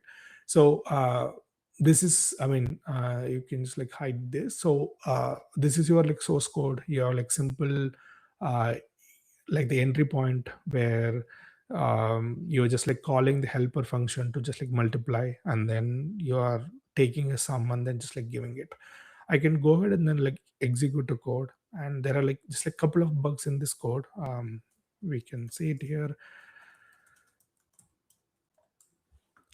So you can see this in the n.py at like line number 9. I just like added certain like syntactical error, right? I just like added like bunch of words, and for that matter you can do anything. And then if you just like take it and then like this, like now this like whole code is kind of wrong, right? um, and as like system engineer or like as an like developer, like what do you know? So you just like go to your just like terminal, and then see what is the error, and then understand the file number, and then go to the file and then see like what is the issue. So that's the same thing the agent is going to do. So it's not going to do like something crazy. It just like the agent needs the environment, which is your workspace, and then it needs your like terminal. It needs like shell uh, access or something to kind of execute the code, and then it can pass on all this like knowledge to the LLM, which can like suggest like what is the changes, and then it will apply the changes back to the code. And then again it will like run the code to see if there is any error, and then if like task is completed, then like a kind of like final target is done. So that's our final goal. With that in mind, let me go back to the agent. So the this agent is also like a simple. I just like added like extended comments. So if you just like remove all the comments, it's like hardly like 100 lines of code. Okay. Um, so these are all just like a boilerplate where you just like define or just like import all the packages. Just like nothing crazy. I just like added this like env to like load the OpenAI keys, and then just like libraries, and then we are loading like env keys to the system. So until this is all like simple boilerplate code. So I'm gonna kind of just like minimize and then show you guys as well. Okay, so if you see it here, let me close all these things. So all we are like defining is we are like defining the same environment, we are defining the tools, we are defining what the LLM has to do, and then put everything in a loop. Like that's all it is. Like as simple as that. uh, let's see what is this like environment is about, right?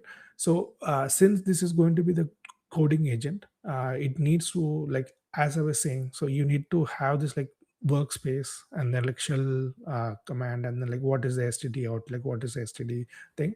And then in order for this agents not go crazy, then we're going to put like what is a maximum step it can try. So we're just like defining like six, and then based on a task you can kind of like increase this number. So for this, I mean, like this is just like simple object in like Python where we are just like initiating. So this is our entry file. um, Take the entry file, this is a maximum step, and then we have like tracking this like step, and this flag will tell whether your like target job is done or not. And take your std out, std error, just like written code, all those things. Like this is again like very base thing. Then this is like updating that state back based on the new like the new action which is like performed here. This is also like common thing. Like so all this code is like uploaded into the GitHub. I already shared it in the chat, so you guys can just like refer that one. So the update and then this like snapshot is just like printing just like real like the current state of this like the actual environment itself. And this like done task will be called to check if the actual like target is done. When you're like performing a action, then the agent is going to update this. When we're actually executing, you will know like how all these like methods are getting used. So that's what this like the environment is all about. Then let's go for a tool to kind of understand like what are all the tool it has. So it has like run program, and then fix a file, and basically like that's it. um, so we are just like defining these three options. You can like run, like when like tool is called as run, you're just like calling this like simple method. And when you're calling fix, then you are like calling like fix method. And then if you call like finish, then it will check whether the tool is like, I mean, like the actual task is finished or not. Then it will say like true. Like that's all it is. So this like run program is also like nothing but we are just like calling the OS level like sub process, and then like calling shell like shell run. This is just like Python execution. We are just like passing this like cmd command into this like shell, and then passing on to this like sub process. Just going to take the file and then call it like Python. We need to capture the output because it's like we need like if there is any error or output. And then we are using like a working directory based on where your like source code lives. That's like simple thing. And then it's gonna take the file and then execute it, and then get the file name and stuff like that, and then just like wrap it in this like a JSON, and then go like respond as like tool kind of like tool output. And these days there are like so many like libraries out there which will make all this like tool calling, and then all these things are just like really easy. But we are like building from scratch like based on our code. So like that's why we are going in kind of like OS level approach, and then just like calling like sub process, all those things. So that is about this like run program. And fixing file is also like nothing but you are just like taking a file and understanding what is the error you are getting, and then passing on to the just like LLM to understand what can be the fix. This is just like again like system prompt where you are passing your file name and then telling what to do, and then passing this code and what is the error we are getting, and giving it to the same. If you like remember this like very like familiar. So usually like take something and then give this like instruction to the agent, and then usually get a response. So like that's all it is. And then here we are I mean just like kind of like taking this like small things, and then kind of like putting it in a like structured way to get like desired output. So you are like fix file is going to do that, and that is like one of the tasks. And then once it is like fixed, it's going to like replace the code directly. That's what this like fix file will do. And we've seen the environment, we've seen the tool, and then this LLM is going to be basic. Like as I was saying, you just need like give just like system prompt to build your like persona of it, and then give the current state, and then it will like decide. And then we are like defining these are all the tools are available to the agent, and then based on all this like information, it's just going to decide what it has to do, and then takes a tool and then perform that action, and then go on a loop. Like that's all it is, right? um, so the LLM code is also simple. Then uh, same thing. So this might be again familiar for you guys now. Usually define the actual environment. We are giving like gate step to be at the maximum loop. You got the tools. You are like defining the LLM persona with like I mean very basic system prompt saying that you are like autonomously debug Python program using like given tools. Like that's all it is. So now the agent has become like a coding agent, but again, like we already attached the tools. We just like given an environment, we are like putting everything in a loop where it will first observe the current state and pass the state to the LLM to like decide what it needs to do, and then take the action, and then attach that action to the tools where it will actually perform it, and then get the new observation from the environment, and then update that environment back, and then goes back into the loop. And when it is done, we are just going to simply say the agent is done. Like that's all about it. Again, like hardly like 100 lines of code. um, like and then we can safely call this as like a AI agent which is going to solve the coding. So we already solved this code has like a lot of bugs, and these two are the file. I'm just gonna call the agent, and then let's gonna watch. Hopefully it works. So again, my agent is in the agent folder, and calling the agent.py, and hopefully I'm gonna expand this like terminal a little bit.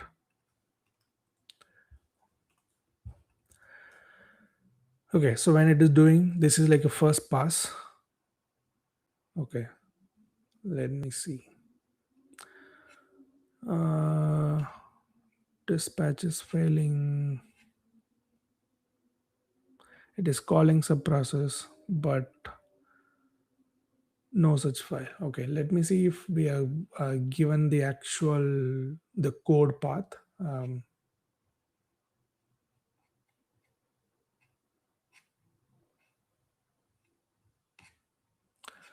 Let's take the environment.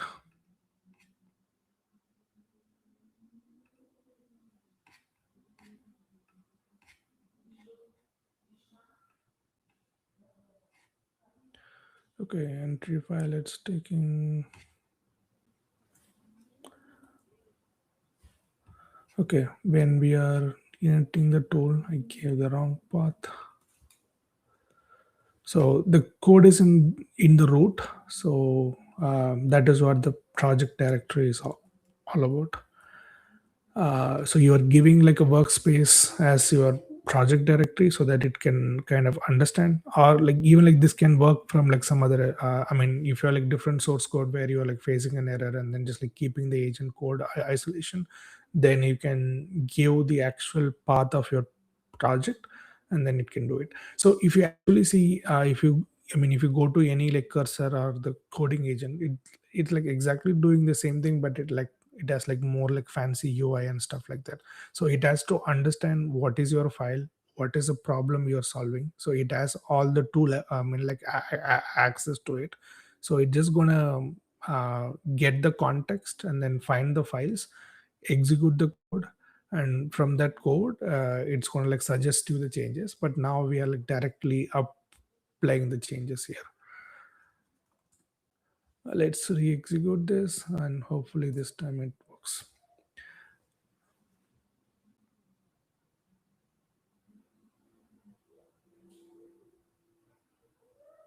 Okay, the agent is finished. Let's see if the code is running actually. Okay, so you're like getting a result. uh, let's walk through what it is actually doing. So it's a first pass. It like find this entry file, which is some main.py. Um, okay. So based on like just like system prompt, it like find the tool called run, and then it's gonna apply that run on it. So basically, like which we saw, right? Like it's like simple like sub process where it's just like executing the code using like Python. So it found this error. So what we are doing is like whenever there is an error, it's gonna like just like filter out all the file which has this like .py in it, and then take that file as a error file or like failed file. Like that's what you can see it here. The failed file is main.py. This like written code is one, which is like means this like run is not passed, and then or like we are asking whether this like target task is done or not, so it's failed. So it's just gonna into the loop. So this is like second pass. So again it knows what is a failed file, so it's just gonna take that, uh, uh, then understand like what the agent has to do, just like because like now there is an error, it needs to know like what are all the tool it has to like fix that error. So it found a tool which is like fix, and then passing this file as a problematic file. Then uh, again it just gonna call the LLM, which will know based on like getting a file, getting an error. It just gonna act on it again, that apply that code, and then but the actual task is not done because we don't know whether like whatever the code we applied is it actually solving or not. So it's going into like a third phase, again getting all this like state of the current environment. It kind of understands that okay, like we actually just like fix the code, but we don't know if the code is running or not. Again it is running the code, and this time it found a new error um, in the helper file. um, yeah, this like the helper.py, it find a error where this like syntax is like wrong. So if you see from a first step or like those like first evolution of the agent and now is that uh, if the agent is like just taking an action and then doing it and then calling it as done, this might have failed, like because there is a other file also as an error. So when you put it into the loop and just like continuously perform certain action until your like target state is done, like that's what it makes you as a agentic uh, uh, just like system, right? So it kind of again find it, so then it is going for a fourth pass to see what tool it can perform. So like this time it found a tool which is a fix. This time the problematic file is the helper.py, and it goes and then apply the fix in it, and then again it has to see whether it is actually like just like fixed or not. So it's like going into like a kind of like fifth iteration and finding a tool which is run, and when it is like running it, the actual came, and then this like written code is 0, which means that there is no error in it, and then it kind of like returned it. And then by the time the tool already updated the done state to true, so now the like loop got broke, and then just like came out saying the agent has finished his task. And we can actually go to the code now, so it has the actual syntax. There was like a string returning, so now that was removed as well. And in main, all those like junky code got like removed, so your code is actually running, and then you're like seeing the result. So that's in a like nutshell. Again, like nothing crazy, but to just like give you guys kind of understanding of like what is like real world agent looks like. um that's what I just like come up with, just like small demo. Again, to like reiterate, there should be actually environment where whatever the action you wanted to like perform, so the LLM gonna observe the environment, get the current state of it, and then based on that it's going to find a tool and get the tool what it needs to perform, and based on the tool it will apply that on onto the environment, again get the observation and see if the target state is done. If it's not done, it has to go in a loop. Like that's all the agentic engineering is all about. And with that, over to you guys. Hopefully you guys are not too overwhelmed or like too bored with this session.